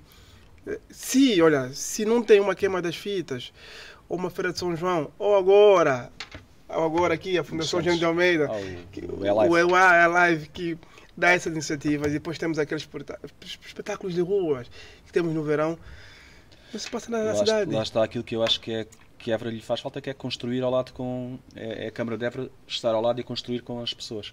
Porque se há essa iniciativa, eu se fosse Presidente da Câmara, o que fazia é, pedia para vocês virem falar comigo, e sim, vocês querem fazer isto? Ok, vamos lá ver como é que nós fazemos isto ainda melhor. Vamos gravar essa parte. Olha. E era o que eu faria. Esta é a promessa todo político. Não é, sabes que não é, sabes que é assim. Isto está gravado e registrado. Mas o que eu faria era isso, sentávamos assim, ok, como é que nós vamos fazer isto ainda melhor? Como é que nós podemos ajudar a fazer isto ainda melhor? Com certeza que há limitações. Mas se há uma iniciativa da cidade sobre um tema tão importante que é a multiculturalidade, a interculturalidade, se há pessoas que querem fazer, como é que nós vamos fazer isto ainda melhor? Onde é que vamos fazer? Como é que vamos fazer isto melhor? O que é que vocês precisam da minha parte e como é que nós fazemos isto melhor? Vocês que estão lá, vocês não têm noção enquanto há muito jovem com vontade cá na cidade, sejam eles nacionais, eborenses ou não, mas só que às vezes como as torneiras estão sempre fechadas, infelizmente, falando sobre até o Festival EA, Ou é live? É a live. Live. Gostava que nos falasse um pouquinho disso. O festival é a live, é dinamizado pela Fundação Eugênio de Almeida, pela direção comercial da Fundação Eugênio de Almeida. É um festival que eu não posso falar muito porque não conheço muito em detalhe, porque é feito por uns colegas meus. O que eu posso dizer é que é uma iniciativa enquanto eborense, enquanto espectador, porque eu vou lá enquanto espectador, okay, que eu muito valorizo, que tem um ambiente fantástico, que tem grupos muito interessantes, tudo muito cuidado como a Fundação sempre faz, e portanto é um festival que eu gosto imenso e que este ano lá estarei também como público a ver o festival. Muito bom, quer apertar contigo. Uma pergunta que me veio aqui ao longo desses últimos anos, o Henrique tem estado no empreendedorismo, a incentivar a criação de ideias e inovação. Quantas empresas ou quantos jovens que foram abrangidos por essas formações hoje têm empresas que estão no ativo e que, ou seja, estão no ativo? A partir das formações, quantas empresas têm mais ou menos isso globalmente? É uma excelente pergunta que eu não tenho resposta para dar. E não tenho resposta para dar porque nós não somos perfeitos e porque nós não fazemos uma coisa que devíamos fazer, que eu quero fazer quero ver se consigo ter o levantamento, financiamento, que é a medição chamada medição de impacto. Ou seja, aquilo que nós estamos a fazer, qual é o impacto concreto que está a ter, para além daquilo que é a percepção. Porque a percepção eu tenho jovens quando me encontram a valorizar imenso o trabalho que fizemos, tenho os pais desses jovens a valorizar imenso o trabalho que fizemos, tenho os professores a valorizar imenso o trabalho que fizemos. E o que eu não tenho é essa métrica, que é muito importante. Essa avaliação científica, académica, concreta. E é o que eu quero fazer este ano. Quero ver se consigo fazer este ano. Que é algo que demora algum tempo. Pronto. O que eu posso dizer é que nós, no nosso Centro de Inovação Social, já passaram por lá cerca de 50 projetos. Não são todos de jovens. Há uns que ficam, outros que acabam, outros que por algum motivo evoluíram para outra coisa. Há alguns que estão no terreno. Isto é um processo também de transformação. Eu não tenho a ilusão de que os jovens que passam o nosso processo de empreendedorismo social nas escolas, que é um projeto dirigido a jovens de 16 a 17 anos, aos 21 vão fazer a empresa. E o que eu quero é que essas pessoas apreendam essa cultura empreendedora e ao longo da sua vida vão aplicando. E, portanto, porque estamos a falar de projetos com jovens de 17 a 18 anos, portanto, de 16 a 17 a 18 anos, portanto, eles às vezes nem sequer legalmente podem constituir uma empresa, têm essas dificuldades. Agora, essa transformação é que eu quero que ocorra, e essa transformação eu sei que está a ocorrer, preciso de evidenciar. Obrigado, mas obrigado. Não consigo responder de outra maneira porque não temos esse estudo feito. A gente está a tentar tudo. Mas assim que tiver, partilharemos. Seria bom, porque a gente vai... Que são questões importantes que é para nós, os jovens. E principalmente a mim, digo eu tenho às vezes, falo de amigos portugueses que eu, amizades que eu fiz na universidade na altura, e me perguntam: por que estás em Évora? Por que estás em Évora? Estás a fazer o quê? E depois não, o pior é que eu não tenho uma pergunta para dizer o porquê que eu estou aqui, mas eu sei que eu tenho algo para dar para aqui. Porque Évora é uma cidade, apesar de tudo, extraordinária, apesar de muito mal cuidada. É uma cidade... Isto eu concordo, mas para um jovem que está a começar agora uma vida, é muito complicado. E o nível, e depois o rendimento, há bocado falávamos do rendimento, nós comparativamente com outros locais, é mais baixo. E depois os estímulos que existem também são curtos. Por isso é que eu há bocado dizia que temos de trazer mundo a Évora, não é só Évora ao mundo. Temos de trazer mundo a Évora. Por isso é que é importante às vezes as exposições que fazemos no Centro de Arte e Cultura, que são exposições que podiam estar em Évora, mas podiam estar em Bilbao, podiam estar em qualquer parte do mundo. São exposições boas. Por isso é que outras iniciativas que às vezes faço também, tento-as trazer aqui a Évora. Ainda há poucos anos trouxe aqui a Évora um concurso de empreendedorismo nacional, que era o City qualquer coisa, já não me recordo o nome, que só acontecia em Lisboa, Porto. Só acontecia em Lisboa, Porto. Nesse ano, o promotor do evento, do concurso City qualquer coisa, não me recordo o nome, Big Smart Cities, acho que é assim, telefona-me e diz-me assim: Henrique, eu queria levar isto ou para Évora ou para Faro. Eu disse: trazes para Évora.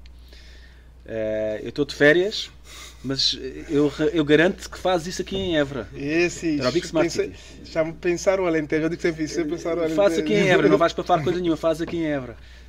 Mas as condições, não sei o quê, não te preocupes, eu arranjo-te isso, vamos arranjar espaço, vamos arranjar logística e faz aqui em Évora connosco. E fez. E permitiu que alguns jovens participassem. Uma jovem era uma jovem chinesa, estava aqui, chinesa de origem, chinesa, macaense, estava aqui na Universidade de Évora, ganhou a ronda regional e foi à ronda nacional e ficou muito bem classificada, não sei se não foi uma das finalistas. Era um programa que era financiado pela Vodafone, depois tinha uma incubação no Vodafone Power Lab em Lisboa. E portanto, o que eu digo é, nós temos, porque é que os jovens de Évora não têm essas oportunidades? Não é?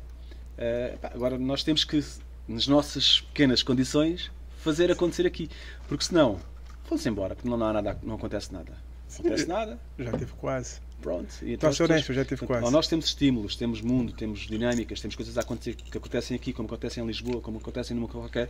Ou então, se temos só uma coisa micro, pequena, medíocre, as pessoas vão-se embora. Henrique, fatores fundamentais para o sucesso no empreendedorismo? Por causa já falei um bocadinho, eu acho que é muito a vontade, o ser curioso e conhecer bem aquilo onde queremos trabalhar. E depois estarmos com as pessoas certas, encontrarmos com as pessoas certas, na equipa. No empreendedorismo às vezes não se fala de equipa, mas é muito importante termos equipa com pessoas com quem confiamos, com quem nos complementamos e não ter medo às vezes dessa partilha. Estás a ouvir? Não ter medo dessa partilha. Não. É na partilha que se ganha, né? E é no crescimento do outro que nós ganhamos também. Nós não podemos achar que somos os super-assumos e que nós é que temos. Não, nós temos que aprender com o outro e crescer com o outro. E ver o outro a crescer e o outro também poder crescer. E se o outro crescer, nós vamos crescer também. Não, eu digo isso, sabe? Porque eu digo sempre. Aliás, eu vou partilhar aqui isso com as pessoas. E às vezes nós no off, quando estamos assim a fazer planos e traçar planos, discutir ideias. E eu digo sempre, tipo, a nossa sorte é que tu és muito quente e eu sou muito frio, estás a perceber? Claro. Tu quando vens todo eufórico, calma aí, amigão. Irmão, calma, vamos fazer isso assim, estás a perceber? E eu digo que isso às vezes é importante. Essa complementaridade. E eu já lhe disse, olha, até estamos a falar por mensagem, né? Eu disse, pá, eu estou graças a Deus, aliás, graças a Deus, a gente consegue nos compreender com essas coisas, não há conflitos. Sim. Eu quando digo quero isto, você diz, não, eu acho que isto, e ele consegue me fazer perceber o porquê que não é aquilo, porquê que tem que ser isto, e vice-versa da minha parte, já perceber? Quando as pessoas estão alinhadas numa visão comum, quando se compreendem e conhecem, e quando conhecem as competências de cada um e são humildes naquilo que é, não têm a pretensão de saber tudo. Conseguem compreender e conseguem construir. Quando começam a competir, sou melhor do que tu, não sei o quê, acabou. Isso é verdade, a questão da equipa é muito importante. E é confiar um no outro e a lealdade, não é? As pessoas saberem que cada um tem os seus interesses, cada um tem os seus... mas sermos leais, sermos claros. A nossa parceria foi sempre na base da lealdade, não é, irmão? Eu acredito que sim. Foi sempre. Desde o primeiro momento. Já nos conhecemos há mais tempo. E eu faço questão de dizer que esse não é o primeiro projeto que eu faço com o Milton. Pois. O primeiro projeto que nós fizemos juntos, inclusive até fui eu que eu convidei, foi um projeto que está ligado até à universidade. Não sei se ainda existe, mas eu acho que ainda está ligado. Nós criamos um projeto de apoio e integração aos estudantes internacionais. Okay. E isto foi para a PAUGAI, Gabinete de Apoio ao Estudante Internacional. Inclusive foi aprovado pela reitoria. E eu tive conhecimento que depois foi para a União Europeia num concurso e ainda participaram para o melhor prêmio de... acho que projeto de voluntário das universidades de Santander. Este foi o primeiro projeto que eu e o Milton criávamos juntos. E ele na altura nem tinha tempo, e eu andava atrás dele. Irmão, vamos fazer isto. Nossa, assim é que é. Ele na altura estava a fazer a ponte entre Moçambique e Angola, lembra? Ir construindo. E fomos construindo isso. Foi a nossa primeira parceria. Mas pronto, entretanto aí depois foram surgindo outros projetos. Esse ainda existe porque eu tenho conhecimento que às vezes todos os anos, na abertura do ano letivo, a Suzete Rico faz-me um telefonema, então, tens que passar aqui para falar sobre isto. Mas é bom. Eu gosto. É bom que aquilo que fizemos, se fizemos bem feito, tenha lastro e siga, não é? Quando são questões que estão viradas, não só o mundo acadêmico, mas também a cidade, eu adoro. Sim. Eu adoro. É mesmo prazer. Eu adoro. Eu adoro. Eu vou de alma e coração. Olha, Henrique, estamos a terminar a nossa conversa. Infelizmente, ficou mais coisas para falar. Acho que foi muito pouco. Mas a culpa não foi nossa. A culpa... Sabes que está a nos dever uma segunda parte. Ok, então falamos quando entender. Com o maior gosto, falar convosco. Uma segunda parte, mas eu prefiro numa segunda parte, vou ser honesto. Ficar mesmo como... Porque eu tenho coisas mesmo tão ligadas à política, mesmo que é para... Não, no geral. E vou já avançando aqui, que nós temos um projeto com o Milton, que é trazer aqui os vários políticos da cidade, né, que estão ligados à Câmara, e fazemos uma live e depois, é como se fosse um debate. Então, está desde já aceito. Sim, nós temos conhecimentos que a Diana TV faz isso, mas eles fazem por videochamada. Pois é. Mas a gente está aqui, aliás, temos as condições criadas, mas só não sabemos quando é que vamos avançar com o projeto. Temos aqui alguém do PSD, CDU, PS, o Bloco de Esquerda, todos eles aqui, pelo menos uns 4. Porque a nossa mesa é pequena, não sei que patrocina uma mesa maior. Da minha parte, da nossa parte, está desde já aceito. Acho muito importante esse debate, essa clarificação, essa prestação de contas também à comunidade. Porque a ideia é fazer isso pelo menos de 3 em 3 meses, né? Ou mais vezes. Pelo menos uma vez por mês. Porque o que se fala muito dentro da Câmara, se vocês não têm aquela paixão e aquela ginástica de publicar nas vossas redes sociais, ninguém se dá passado. E nós, nós que estamos ligados na comunicação social, né? Temos esse dever de expor a vossa visão enquanto políticos, enquanto maridos, jovens, essa coisa toda. Super disponível. Então, já sabe que, acertarmos isso. Eu acho que isto foi mais um aquecimento para aquilo que vem mais lá para frente. Super disponível. Olha, Henrique, se quiser dizer mais alguma coisa para a gente... Não, quero... Esteja à vontade. Quero-vos agradecer. Quero-te agradecer a conversa muito estimulante que foi tida aqui. Há muita coisa por falar e falaremos mais tarde. E quero-vos felicitar pelo trabalho que desenvolvem, que é um trabalho muito meritório, pela coragem que tiveram também de ousar fazer este programa e de o concretizar e de o levar a cabo todos os dias, todos os dias vou vendo nas redes sociais os vossos pequenos trechos que vocês vão publicando e, portanto, felicitar-vos por esse trabalho, que é um trabalho, sei que é duro, que custa. O trabalho custa, não é? Custa. Já aqui, olha, falando até sobre isso, há um outro projeto que eu tenho em mente, mas é sobre a Malagueira. E como já sei que és Sou morador na Malagueira? Também já soube que perdemos aquela candidatura. Exatamente. E estive a falar com um colega meu que está ligado à área também da arquitetura, que é o João, que, pronto, o sogro percebe muito bem da coisa e está ligado a isso. E o próximo tema, um dos temas que eu quero trazer também é a Malagueira. É a Malagueira. Acho bem que é um bairro que é um bairro que os eburenses, durante muito tempo, eu acho que ainda hoje, muitos deles odeiam. É um bairro que eu já escrevi uma vez isso também nas minhas redes sociais, que já é tempo de se fazer as pazes com a Malagueira. Porque a Malagueira tem um cunho político muito grande. Pois tem. E eu acho que... Mas é um bairro que tem um sentido de comunidade também bastante interessante, tem um sentido estético, que é o do Álvaro Cisa. Sim, é o Cisa Vieira. Cisa Vieira. Tem esse sentido estético e é a altura dos eburenses fazerem as pazes com o bairro e de se orgulharem daquele bairro. Para se orgulharem daquele bairro, a Câmara, o Sr. Presidente da Câmara tem que investir no bairro, porque o bairro está completamente votado ao abandono. Sim, até porque não há um espaço público bem cuidado, totalmente degradado. Não só a malha urbana da Malagueira é uma coisa interessante. É um projeto que foi mesmo pensado. Espaços verdes também estão super mal cuidados. Inclusive os caminhos antigos que ligavam à cidade. Ele não matou isto, o homem não matou isso. É uma coisa que eu... Mas isto é para uma próxima... E portanto, eu acho que, por um lado, duas coisas. Os eburenses têm que fazer as pazes com a Malagueira. Os eburenses têm que se orgulhar da Malagueira. A Câmara Municipal tem que investir na Malagueira, porque senão a Malagueira é algo que não nos podemos orgulhar. Porque eu acho que nós só perdemos esse título porque dizem que há habitações que não estão acabadas. Sim. Infelizmente. Quantas eu não sei, não tenho conhecimento, mas se forem por 3 ou 4 ou 5... está muito mal cuidado o bairro. Não sei se moras lá, não? Já morei lá, mas... Mas eu convido a ti e aos José Borenses a circularem no bairro e vão ver como é que está o bairro. Eu já morei lá, mas só que quando estudava, quando fazia o curso, aliás, todos os alunos da Universidade de Évora do curso de Arquitetura passam por lá.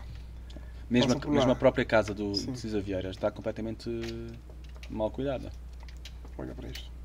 Que é uma casa que é visitada, né? Porque no final, eles quando fazem a visita vão visitar a casa, quando fazem a visita ao bairro. O arquiteto Pedro Guilherme faz a visita ao bairro, quem está a fazer uma coisa muito importante, que é o pedido de classificação como monumento nacional. Já devia ser feito há muito tempo. Pronto. E portanto, quando nós vamos ali... Porque eu não sei se o Presidente da Câmara ou os Abarenses têm noção, há estudantes de arquitetura de outros países que vêm estudar Malagueira. É uma coisa extraordinária. É complicado, eu não consigo perceber isso. Eu conheço muito bem porque às vezes pego o meu cãozinho e é a zona mais que eu gosto de passear com o cão. Eu vivo lá desde 2009 e gosto de lá viver. Eu vou para lá, como também moro aqui ao pé, né? Ao pé da igreja Salesianos, então eu prefiro fazer os meus passeios. Já acabaram a gravação, não? Não, ainda está a gravar. É o que eu disse, isso é uma coisa informal. Okay. E depois o Vitor põe na rádio assim mesmo. Sem cortes, sem nada, a conversa toda vai. Mas faz falta de facto um investimento muito grande na Malagueira. Os espaços públicos são totalmente degradados, as condutas, agora está a ser feito um pequeno investimento nas condutas, conservação. Partes que, por concretizar, Casa de Chá, a outra clínica, e há bocado falámos da questão das parcerias público-privadas. Se o município não tem capacidade e se há possibilidade, porque é que não há um investimento, um co-investimento? Se não tem erro, é a segunda maior freguesia que temos na cidade, certo? Sim, é maior. É maior, depois da zona da saúde. E portanto... Eu acho que devia-se fazer mais investimento na Malagueira, na minha opinião pessoal. Eu acho que devia-se valorizar muito mais ainda a Malagueira, sem desmerecer os outros bairros que estão nessa agora. Só que a Malagueira, quando se fala Claro, quando estamos a dizer isso, estamos a retirar aos outros. E não só porque estamos a falar de um dos maiores arquitetos a nível nacionais e internacionais, que estás a perceber, né? E nós temos a sorte, temos uma obra dele cá. Sim, teve para ser classificada como Património Mundial da Unesco. Exatamente. E o PSD fez aprovar na Câmara o ano passado uma proposta para que as pessoas de menores rendimentos possam ter um pequeno apoio para manter as fachadas das casas pintadas e, portanto, ou seja, para ter algumas condições também de dignidade e de salubridade das habitações. Nesse sentido também, ou seja, tal como existe para o Centro Histórico, que também é Património Mundial, né? Portanto, existe um programa que é para apoiar a pintura das habitações. Também ali fizemos nós, por nossa iniciativa, um programa similar que não está a ser executado, porque esses são os grandes problemas da Câmara. Mas dizem que conseguir esses apoios, portanto, é muito difícil. Acesso a esses apoios ao Centro Histórico é muito difícil. Eu não sei qual é a burocracia, quais são os apoios que tem que se dar, mas uma parte das pessoas que têm nas suas habitações dizem que é mesmo difícil. Sim, no Centro Histórico temos também problemas graves, nomeadamente a nível, ainda temos, no último levantamento, ainda tínhamos um conjunto de habitações sem instalações sanitárias, que é gravíssimo, não é? Habitações sem instalações sanitárias, ou com instalações sanitárias muito deficitárias. Portanto, são coisas que já não se adequam e não é possível manter-se isso. Faz-me confusão como é que nós temos os relatórios a dizer essas coisas e não se desenvolve um programa, uma ação concreta para resolver essas questões. Faz-me confusão. Espero que o relatório esteja desatualizado, que é um relatório já com alguns anos, e que essas situações já estejam resolvidas. Mas ali na Malagueira há muito por fazer, tal como há nos outros bairros. Tal como há os bairros clandestinos, também é preciso atualizar e colocar condições de água e de águas residuais, enfim. E o que me custa é que os anos passam e as coisas não avançam. Não avançam. Infelizmente. Olha, Henrique, obrigado mais uma vez. Tchim. Isto é aquela conversa que nunca se acaba. Muito obrigado. Vamos ter que fazer a nossa foto habitual sempre. Claro. Não sei se quer fazer com o grupo todo. Claro, fazemos com a equipa técnica. E não sei como é que vocês costumam fazer. O Milton diz que não sai bem nas fotos. Não sai bem nas fotos? É o que ele diz sempre. É como eu, Milton. Eu é por causa da barriga. Eu também estou Deixei de ter tempo para fazer desporto.